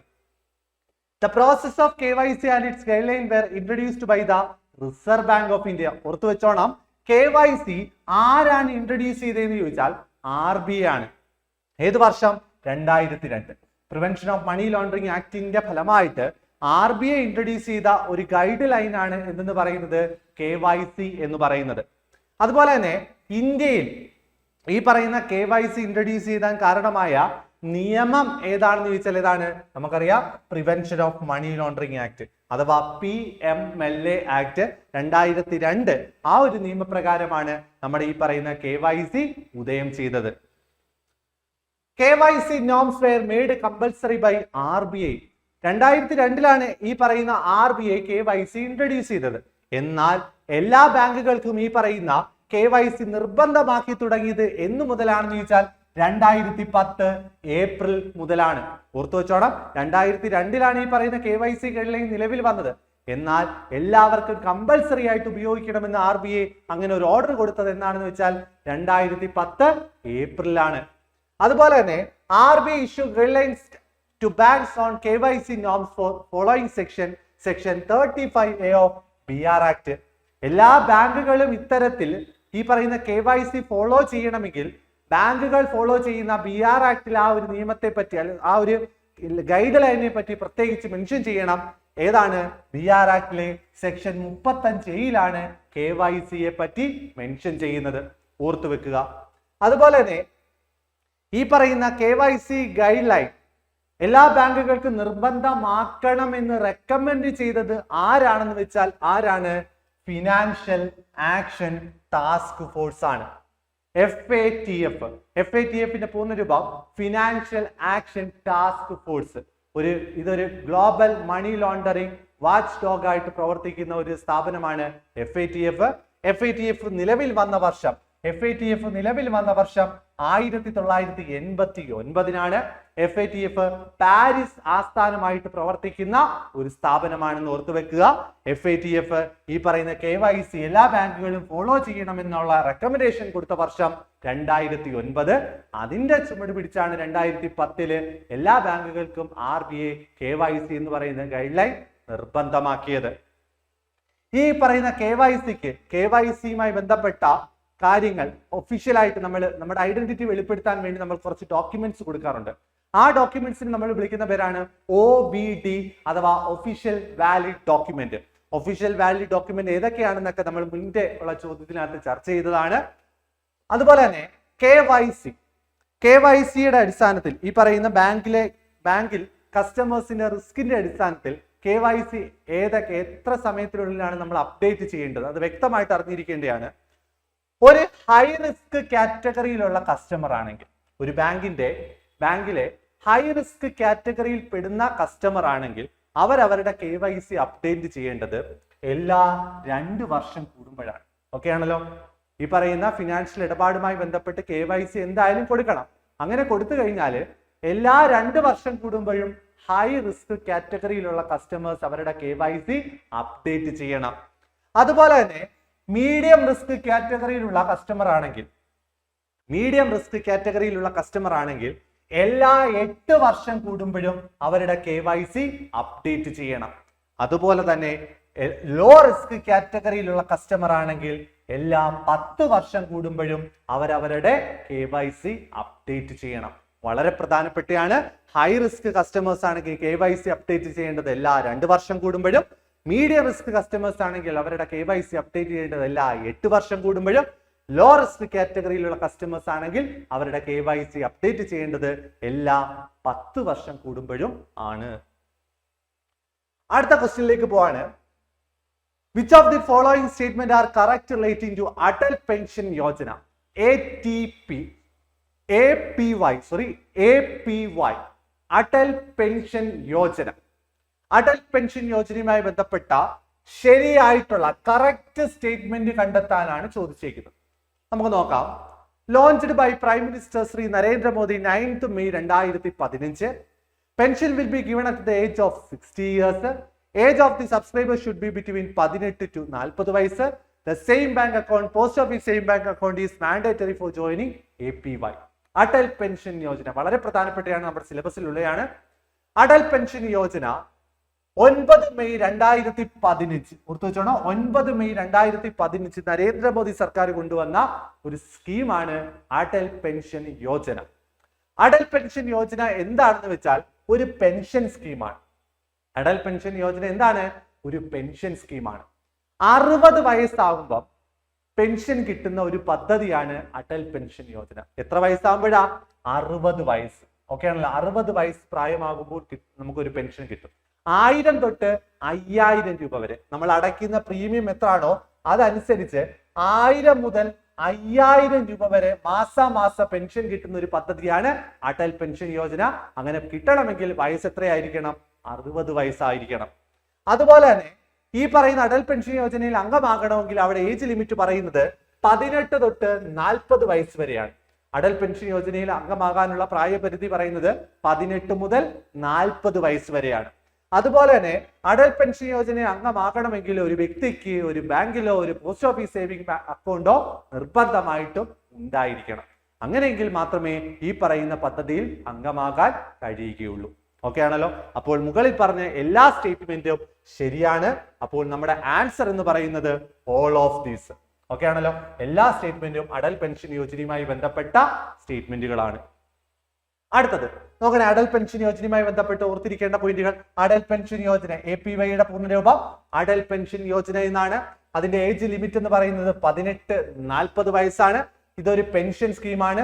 60 വയസ്സ് പ്രായമാകുമ്പോൾ തൊട്ട് നമുക്കൊരു പെൻഷൻ കിട്ടിത്തുടങ്ങും. പ്രീമിയം ഈ പറയുന്ന പെൻഷൻ എമൗണ്ട്, നമുക്ക് കിട്ടുന്ന പെൻഷൻ എമൗണ്ട് എന്ന് പറയുന്നത് 1000 മുതൽ 5000 രൂപ വരെയാണ്. 1000 തൊട്ട് 5000 രൂപ വരെ പെൻഷനായിട്ട് നമുക്ക് മാസാമാസം കിട്ടുന്ന ഒരു പദ്ധതിയാണ് അടൽ പെൻഷൻ യോജന. നിലവിൽ വന്നത് 9th May 2015 അടുത്തത് വളരെ പ്രധാനപ്പെട്ട മറ്റൊരു പെൻഷൻ സ്കീമാണ് പ്രധാനമന്ത്രി ജീവൻ ജ്യോതി ഭീമ യോജന, PMJJBY, പ്രധാനമന്ത്രി ജീവൻ ജ്യോതി ഭീമ യോജന. നോക്കണേ, അതിന്റെ ഏജ് ലിമിറ്റ് പറയുന്നത് 18-50 വയസ്സാണ്. അതിന്റെ പ്രീമിയം എമൗണ്ട് എന്ന് പറയുന്നത് 436 വാർഷികമായിട്ട് 436 രൂപ. പ്രധാനമന്ത്രി ജീവൻ ജ്യോതി യോജനയിൽ അംഗമാകണമെങ്കിൽ 436 രൂപ അടയ്ക്കണം. ഏജ് ലിമിറ്റ് 18-50 വയസ്സാണ്. ഇതൊരു ഡെത്ത് ഇൻഷുറൻസ് കവറേജ് ആണ്. ഓക്കെ ആണല്ലോ. ഡെത്ത് ഇൻഷുറൻസ് കവറേജ് സ്കീമാണ് പ്രധാനമന്ത്രി Jeevan Jyoti Bhima Yojana. Death insurance coverage ആയിട്ട് നമുക്ക് കിട്ടുന്ന തുക എത്രയാണെന്ന് വെച്ചാൽ 2 ലക്ഷം രൂപയാണ്. പ്രധാനമന്ത്രി ജീവൻ ജ്യോതി ഭീമ യോജന വഴി 436 വാർഷിക പ്രീമിയം അടച്ചു കഴിഞ്ഞാൽ ആ വ്യക്തി മരണപ്പെട്ടാൽ കിട്ടുന്ന എമൗണ്ട് എന്ന് പറയുന്നത് 2 ലക്ഷം രൂപയാണ്. അതുപോലെ തന്നെ പ്രധാനമന്ത്രി സുരക്ഷാ ഭീമ യോജന, പ്രധാനമന്ത്രി സുരക്ഷാ ഭീമ യോജന മറ്റൊരു പദ്ധതിയാണ്. അതിൽ അംഗമാവാനുള്ള പ്രായപരിധി എന്ന് പറയുന്നത് 18-70 വയസ്സാണ്. ഓക്കെ ആണല്ലോ. അതുപോലെ തന്നെ ഇതൊരു ആക്സിഡന്റൽ ഡെത്ത് ഇൻഷുറൻസ് ആണ്. Accidental death and permanent disability, അംഗവൈകല്യം അതുപോലെ തന്നെ ഈ പറയുന്ന ഡെത്ത്, ആക്സിഡന്റ് ആയിട്ട് സംഭവിക്കുകയാണെങ്കിൽ ഉണ്ടാവുന്ന അതുമായി ബന്ധപ്പെട്ട് കൊടുക്കുന്ന ഒരു പദ്ധതിയാണ് പ്രധാനമന്ത്രി സുരക്ഷാ ഭീമ യോജന. 2 ലക്ഷം രൂപ വരെയാണ് അതിന്റെ ആ ഒരു തുക ക്ലെയിം നമുക്ക് കിട്ടുന്നത്. ഡെത്ത് ആയാലോ അല്ലെങ്കിൽ പെർമനന്റ് ഡിസബിലിറ്റി നമുക്ക് സംഭവിച്ചാലോ 2 ലക്ഷം രൂപ വരെ പരിരക്ഷ കിട്ടുന്ന പദ്ധതിയാണ് പ്രധാനമന്ത്രി സുരക്ഷാ ഭീമ യോജന. അതിന്റെ ആനുവൽ പ്രീമിയം രൂപയൊന്ന് ഓർത്ത് വെച്ചോണം, 20 രൂപ. ആനുവലായിട്ട് നമ്മൾ 20 രൂപ അടച്ചു കഴിഞ്ഞാൽ നമുക്ക് ഈ പറയുന്ന പ്രധാനമന്ത്രി സുരക്ഷാ ഭീമ യോജനയുടെ ഭാഗമാകാവുന്നതാണ്. അടുത്ത, what is the relation between banker and customer in case of collection of check? ഒരു കളക്ഷന് വേണ്ടി നമ്മൾ ചെക്ക് കൊടുക്കുകയാണെങ്കിൽ, ചെക്ക് കളക്ഷന് വേണ്ടി നമ്മൾ ബാങ്കിൽ കൊടുക്കുകയാണെങ്കിൽ ബാങ്കും കസ്റ്റമറും തമ്മിലുള്ള റിലേഷൻഷിപ്പ് എന്താണെന്നാണ് ചോദ്യം. നമ്മൾ വ്യക്തമായിട്ട് ആ ടോപ്പിക്കിൽ പഠിച്ചതാണ് കളക്ഷൻ ഓഫ് ചെക്ക്.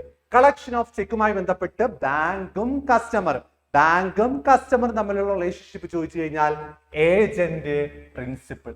ഓക്കെ ആണല്ലോ. ഏജന്റ് പ്രിൻസിപ്പിൾ, ബാങ്ക് ഏജന്റ് ആയിട്ടും കസ്റ്റമർ പ്രിൻസിപ്പാൾ ആയിട്ടുമാണ് അവിടെ റിലേഷൻഷിപ്പ് വരുന്നത് in the case of collection of cheque. എന്ന് വെച്ചാൽ ബാങ്ക് നമുക്ക് വേണ്ടി ഒരു കാര്യം ചെയ്യുകയാണ്, അല്ലെ? ചെക്ക് നമ്മളെ കളക്ട് ചെയ്ത് തരുവാണ്, ചെക്കിലുള്ള എമൗണ്ട് കളക്ട് ചെയ്ത് തരുവാണ്.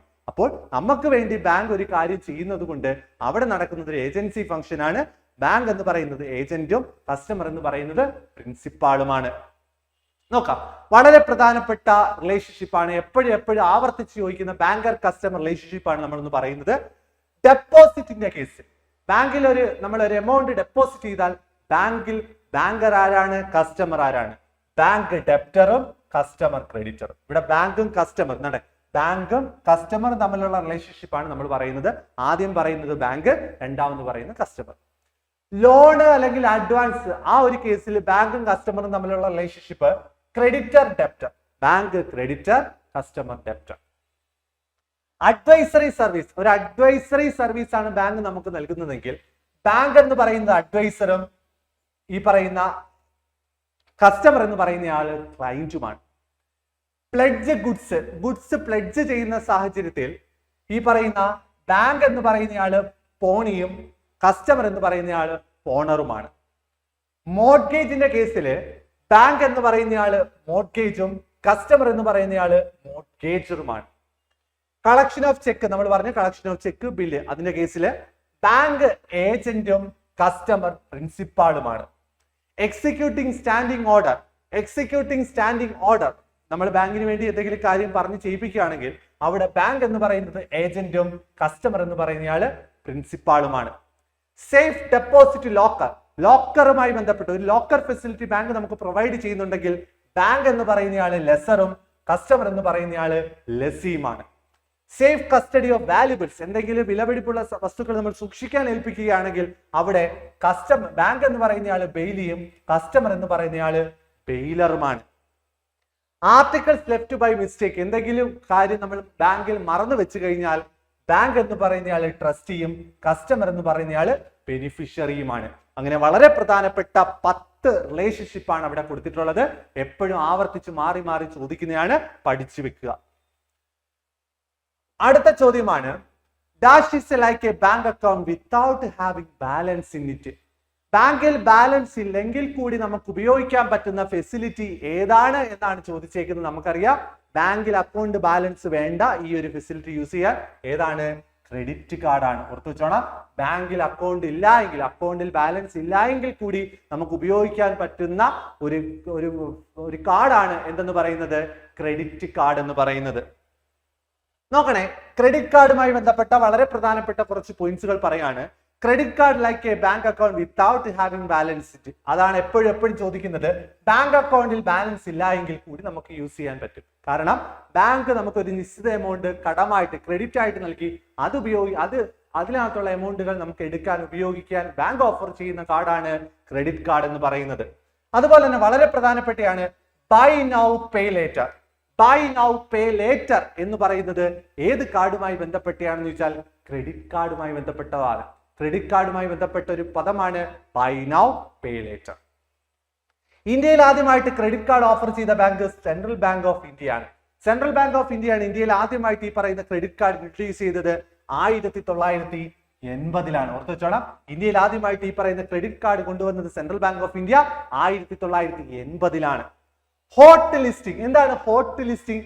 ഈ പറയുന്ന ക്രെഡിറ്റ് കാർഡ് ബ്ലോക്കിംഗ്, അതിന്റെ ഓപ്പറേഷൻസ് ബ്ലോക്ക് ചെയ്യുകയാണെങ്കിൽ അതിനെ വിളിക്കുന്ന പേര് hot listing of credit card. Hot listing of credit card എന്നതുകൊണ്ട് ഉദ്ദേശിക്കുന്നത് ഈ പറയുന്ന ക്രെഡിറ്റ് കാർഡിലെ ഓപ്പറേഷൻസ് പൂർണ്ണമായിട്ടും ബ്ലോക്ക് ചെയ്യുന്നതിനെ പറയുന്ന പേരാണ് hot listing of credit card. അടുത്തത് ഡെബിറ്റ് കാർഡ്. ക്രെഡിറ്റ് കാർഡ് പറയുമ്പോൾ നമ്മൾ അവിടെ ഡെബിറ്റ് കാർഡ് എന്ന് പറയണം. A debit card is a payment card often made plastic that allow you to access and spend money directly from your bank account. നമ്മുടെ അക്കൗണ്ടിൽ കിടക്കുന്ന പൈസ എത്രയാണോ ആ പൈസ മാത്രം നമുക്ക് ഉപയോഗിക്കാം. ആ പൈസ എടുത്ത് ഉപയോഗിക്കാൻ പാകത്തിന് നമുക്ക് ബാങ്ക് ഓഫർ ചെയ്യുന്ന കാർഡാണ് ഡെബിറ്റ് കാർഡ്. ഓക്കെയാണ്. നമ്മുടെ അക്കൗണ്ടിലുള്ള ബാലൻസ് മാത്രമേ അതുവഴി നമുക്ക് എടുക്കുവാൻ സാധിക്കുകയുള്ളൂ. ഈ പറയുന്ന ഡെബിറ്റ് കാർഡിനെ അറിയപ്പെടുന്ന മറ്റു പേരുകളൊന്നും ഓർത്തു വെച്ചോണം. Bank card, cheque card. Bank card, cheque card എന്നറിയപ്പെടുന്നത് ഡെബിറ്റ് കാർഡാണ്. അതുപോലെ തന്നെ പ്ലാസ്റ്റിക് മണി എന്നറിയപ്പെടുന്നത് ക്രെഡിറ്റ് കാർഡാണ്. പഠിച്ചു വെച്ചോണേ, പ്ലാസ്റ്റിക് മണി എന്നറിയപ്പെടുന്നത് credit card, bank card, cheque card എന്നറിയപ്പെടുന്നത് ഡെബിറ്റ് കാർഡാണ്. അതുപോലെ തന്നെ by now pay now. By now pay now എന്നത് എന്തുമായി ബന്ധപ്പെട്ടാണെന്ന് വെച്ചാൽ ഡെബിറ്റ് കാർഡുമായി ബന്ധപ്പെട്ടാണ്.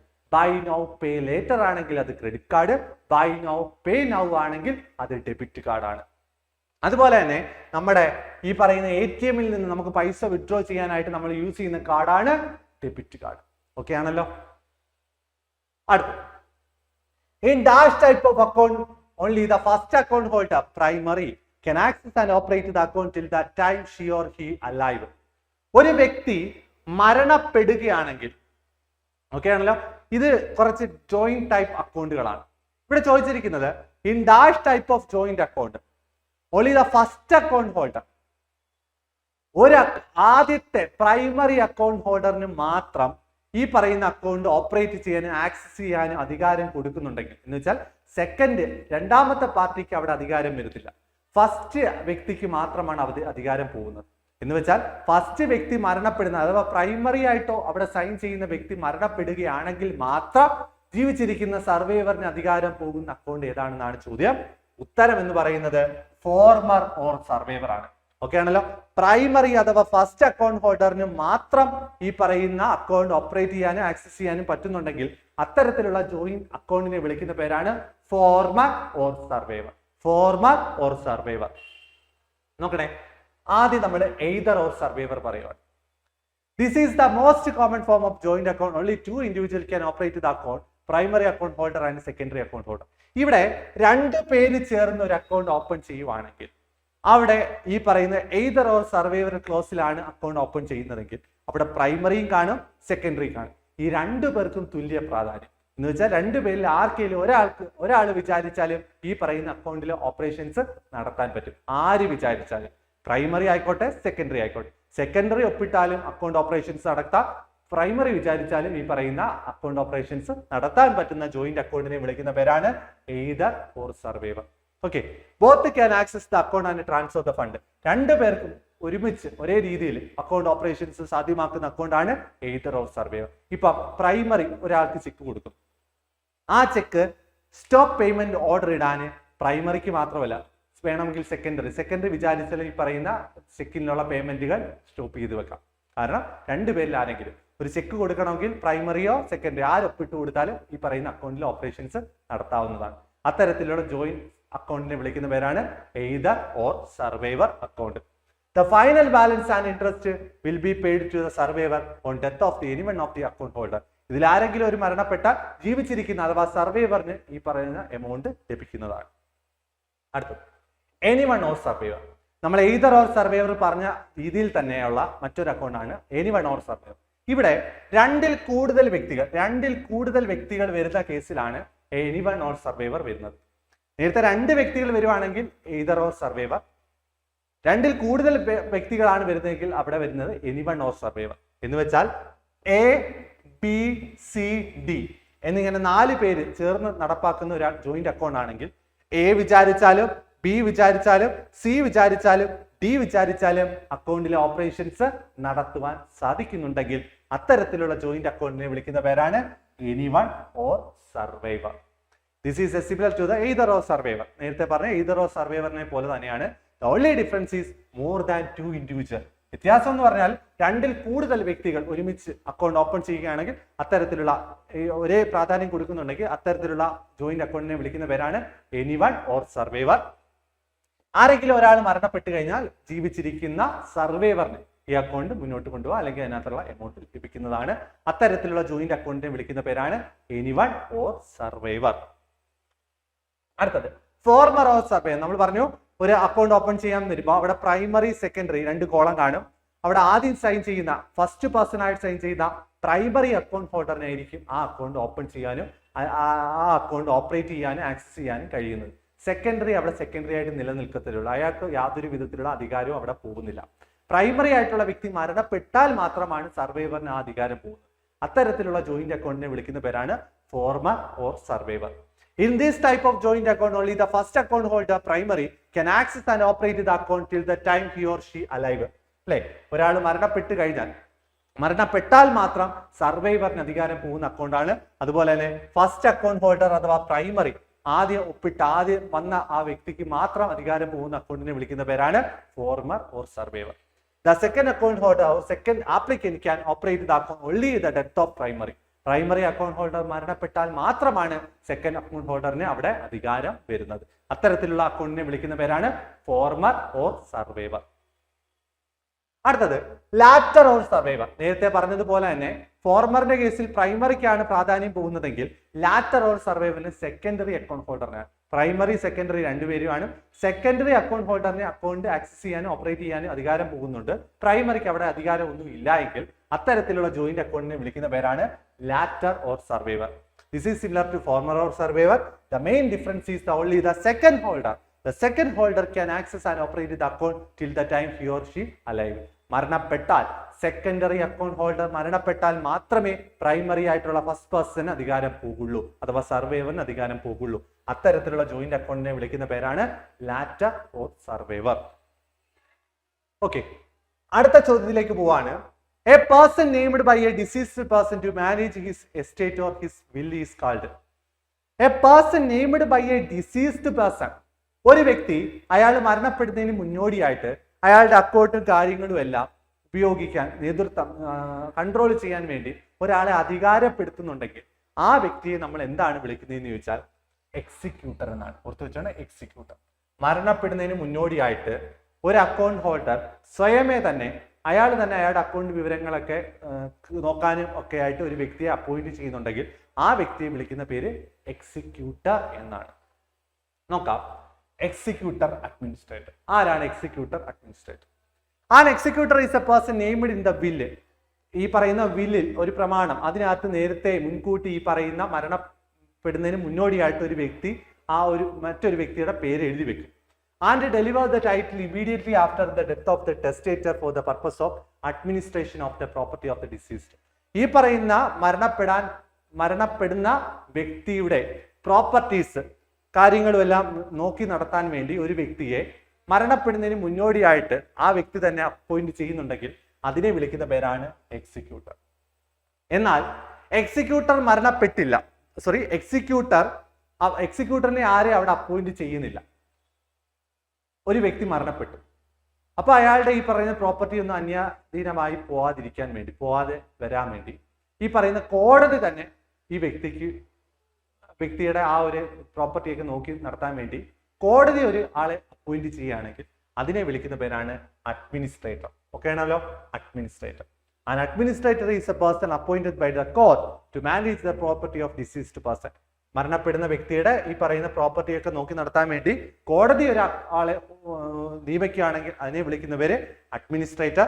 ഈ അഡ്മിനിസ്ട്രേറ്ററിന്റെ അപ്പോയിന്റ്മെന്റുമായി ബന്ധപ്പെട്ട് ഇഷ്യൂ ചെയ്യുന്ന ഒരു ലീഗൽ ഡോക്യുമെന്റ് ആണ് എന്ന് പറയുന്നത് ലെറ്റർ ഓഫ് അഡ്മിനിസ്ട്രേഷൻ. അതേ രീതിയിൽ തന്നെ ഈ പറയുന്ന എക്സിക്യൂട്ടറുമായി ബന്ധപ്പെട്ട ഈ കാര്യങ്ങളെല്ലാം രേഖപ്പെടുത്തിയിരിക്കുന്ന ഡോക്യുമെന്റിനെ വിളിക്കുന്ന പേരാണ് പ്രൊബേറ്റ്. ഓക്കെ ആണല്ലോ, letter of probate. Letter of probate related to executor, letter of administration is related to administrator. Okay ആണല്ലോ, ഓർത്ത് വെച്ചോണം, എപ്പോഴും ചോദിക്കുന്നതാണ്. പ്രൊബേറ്റ് എന്താണ്? Official confirmation of a will. Okay, എക്സിക്യൂട്ടറുമായി ബന്ധപ്പെട്ട ഒഫീഷ്യൽ കൺഫർമേഷനെ വിളിക്കുന്ന പേരാണ് പ്രൊബേറ്റ്. എന്നാൽ ലെറ്റർ ഓഫ് അഡ്മിനിസ്ട്രേഷൻ എന്താണ്? Official confirmation of a will for administrator. അടുത്തത് നബാർഡിന്റെ ഹെഡ്ക്വാർട്ടേഴ്സ് എവിടെയാണെന്നാണ് ചോദ്യം. നമുക്കറിയാം നബാർഡിന്റെ ഹെഡ്ക്വാർട്ടേഴ്സ് മുംബൈയാണ്. പഠിച്ചു വെച്ചോണം, നബാർഡിന്റെ ഹെഡ്ക്വാർട്ടേഴ്സ് എവിടെയാണെന്ന് ചോദിച്ചാൽ മുംബൈയാണ്. നബാർഡിന്റെ ഫുൾ ഫോം പഠിച്ചു വെച്ചോണം, national bank for agriculture and rural development. National bank for agriculture and rural development ആണ് നബാർഡിന്റെ ഫുൾ ഫോം. നബാർഡ് എന്ന് പറയുന്നത് ഒരു ഇന്ത്യാസ് അപ്പെക്സ് ഡെവലപ്മെന്റ് ബാങ്ക് ആണ്. എക്സ്റ്റാബ്ലിഷ് ചെയ്തത് 1982 ജൂലൈ 12. 1982 ജൂലൈ 12 നബാർഡ് ഫോം ചെയ്തതെന്ന് ഓർത്തു വെക്കുക. നബാർഡിന്റെ പബ്ലിക്കേഷൻ അറിയപ്പെടുന്ന പേര് ഗ്രാമിയ എന്നാണ്. നബാർഡിന്റെ പബ്ലിക്കേഷൻ അറിയപ്പെടുന്ന പേര് ഗ്രാമിയ. ആ ഡേറ്റ് ഓർത്തു വെച്ചോണം. അതുപോലെ നബാർഡിന്റെ ഫുൾ ഫോമും ഓർത്തു വെച്ചോണം. നബാർഡ് റെക്കമെൻഡ് ചെയ്ത കമ്മിറ്റിയാണ് ട്രാഫിക്കാർഡ് കമ്മിറ്റി. നബാർഡിനെ റെക്കമെൻഡ് ചെയ്ത കമ്മിറ്റി ട്രാഫിക്കാർഡ് കമ്മിറ്റി. ട്രാഫിക്കാർഡ് കമ്മിറ്റിയുടെ ഫുൾ ഫോം ഒന്ന് ഓർത്തു വെച്ചോണം, committee to review arrangement for institutional credit for agriculture and rural development. Committee to review arrangement for institutional credit for agriculture and rural development എന്നാണ് ട്രാഫിക്കാർഡിന്റെ പൂർണ്ണരൂപം. അതുപോലെ തന്നെ ട്രാഫിക്കാർഡിന്റെ ചെയർമാൻ ആരാണെന്ന് വെച്ചാൽ ശിവരാമനാണ്, പി ശിവരാമൻ. ട്രാഫിക്കാർഡ് കമ്മിറ്റിയുടെ ചെയർമാൻ ആരാ? ശിവരാമൻ കമ്മിറ്റി എന്നറിയപ്പെടുന്ന കമ്മിറ്റിയാണ് ട്രാഫിക്കാർഡ് കമ്മിറ്റി. ട്രാഫിക്കാർഡ് കമ്മിറ്റി അപ്പോയിന്റ് ചെയ്തത് RBI ആണ് 1979 മാർച്ച് 30. ട്രാഫിക്കാർഡ് കമ്മിറ്റി അപ്പോയിന്റ് ചെയ്തത് 1979 മാർച്ച് 30 ഓർത്തു വെക്കുക. അടുത്തത് DICGC provide guarantee for deposit up to. DICGC deposit insurance credit guarantee corporation എന്ന് വെച്ചാൽ ഒരു ബാങ്കിൽ നമ്മൾ ഒരു നിക്ഷേപം ഇടുകയാണെങ്കിൽ ആ നിക്ഷേപത്തിൽ എന്തെങ്കിലും നഷ്ടം സംഭവിച്ചു കഴിഞ്ഞാൽ നമുക്ക് ആ ഒരു ഇൻഷുറൻസ് പരിരക്ഷ ലഭിക്കുന്നുണ്ട്. എത്ര രൂപ വരെയാണ് ഇൻഷുറൻസ് പരിരക്ഷ എന്ന് വെച്ചാൽ DICGC വഴി നമുക്ക് കിട്ടുന്ന ഇൻഷുറൻസ് പരിരക്ഷ, ഡെപ്പോസിറ്റ് എമൗണ്ടുകൾക്ക് കിട്ടുന്ന ഇൻഷുറൻസ് പരിരക്ഷ എന്ന് പറയുന്നത് 5 ലക്ഷം രൂപയാണ്. ഓർത്തു വെച്ചോണം, DICGC ഓഫർ ചെയ്യുന്ന ഇൻഷുറൻസ് കവറേജ് എത്രയാണെന്ന് വെച്ചാൽ 5 ലക്ഷം രൂപയാണ്. ഡെപ്പോസിറ്റ് ഇൻഷുറൻസ് ആണ് DICGC. ഓക്കെ, DICGCയുടെ full form deposit insurance and credit guarantee corporation. RBIയുടെ ഫുള്ളി ഓൺഡ് സബ്സിഡിയറി ആണ്. താഴെ പറയുന്നതിൽ RBIയുടെ ഫുള്ളി ഓൺഡ് സബ്സിഡിയറി ആരാണ് എന്ന് ചോദിച്ചു കഴിഞ്ഞാൽ DICGC ഓപ്ഷൻ ഉണ്ടെങ്കിൽ അത് എഴുതാം. RBIയുടെ കൺട്രോളിൽ പോകുന്ന RBIയുടെ ഒരു സ്ഥാപനമാണ് DICGC എന്ന് പറയുന്നത്.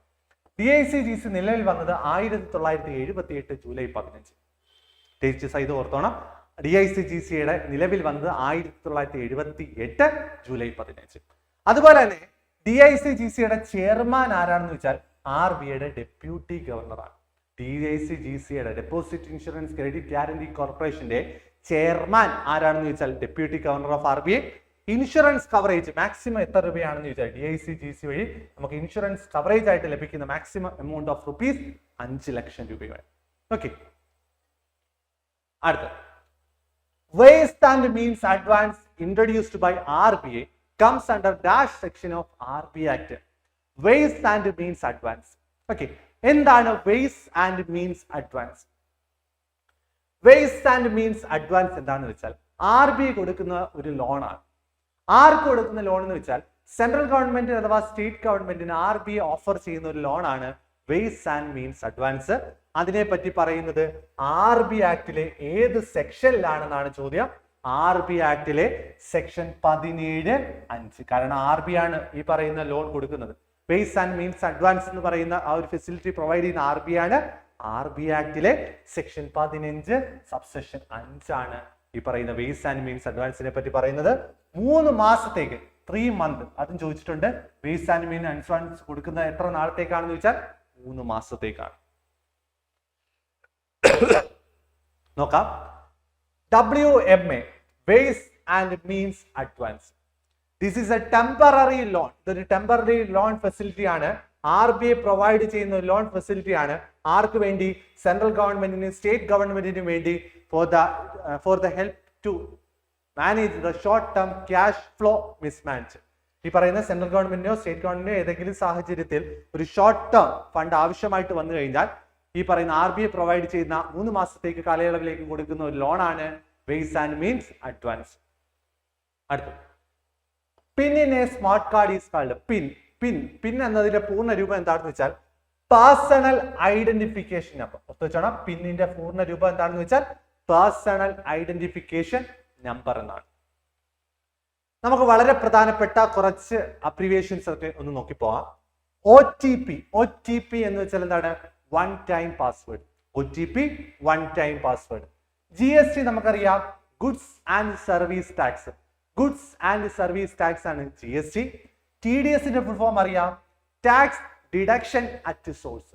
ടാക്സ് ഡിഡക്ഷൻ അറ്റ് സോഴ്സ് ആണ് TDS. LAFന്റെ full form liquidity adjustment facility. Liquidity adjustment facility ആണ് LAF. MSF എന്തുവാണ്? Marginal standing facility. MSF marginal standing facility. NPA non performing asset. Non performing asset NPA. IMPS immediate payment service. Immediate payment service. CASA current account, saving account. അപ്പൊ current അക്കൗണ്ടിന്റെ saving അക്കൗണ്ടിന്റെ ഒരു combination ആണ് CASA എന്ന് പറയുന്നത്. ECS electronic clearing service. Electronic clearing service. CTS cheque truncation system. Cheque truncation system. Fintech financial technology. Financial technology. NPCI നമ്മൾ പറഞ്ഞാണ് national payment corporation of India. Okay, അങ്ങനെ വളരെ പ്രധാനപ്പെട്ട അബ്രിവിയേഷൻസ് ആണ് എക്സാമിന് മാറി മാറി ചോദിച്ച് കണ്ടിട്ടുള്ളതാണ്. അടുത്ത blank endorsement is also called.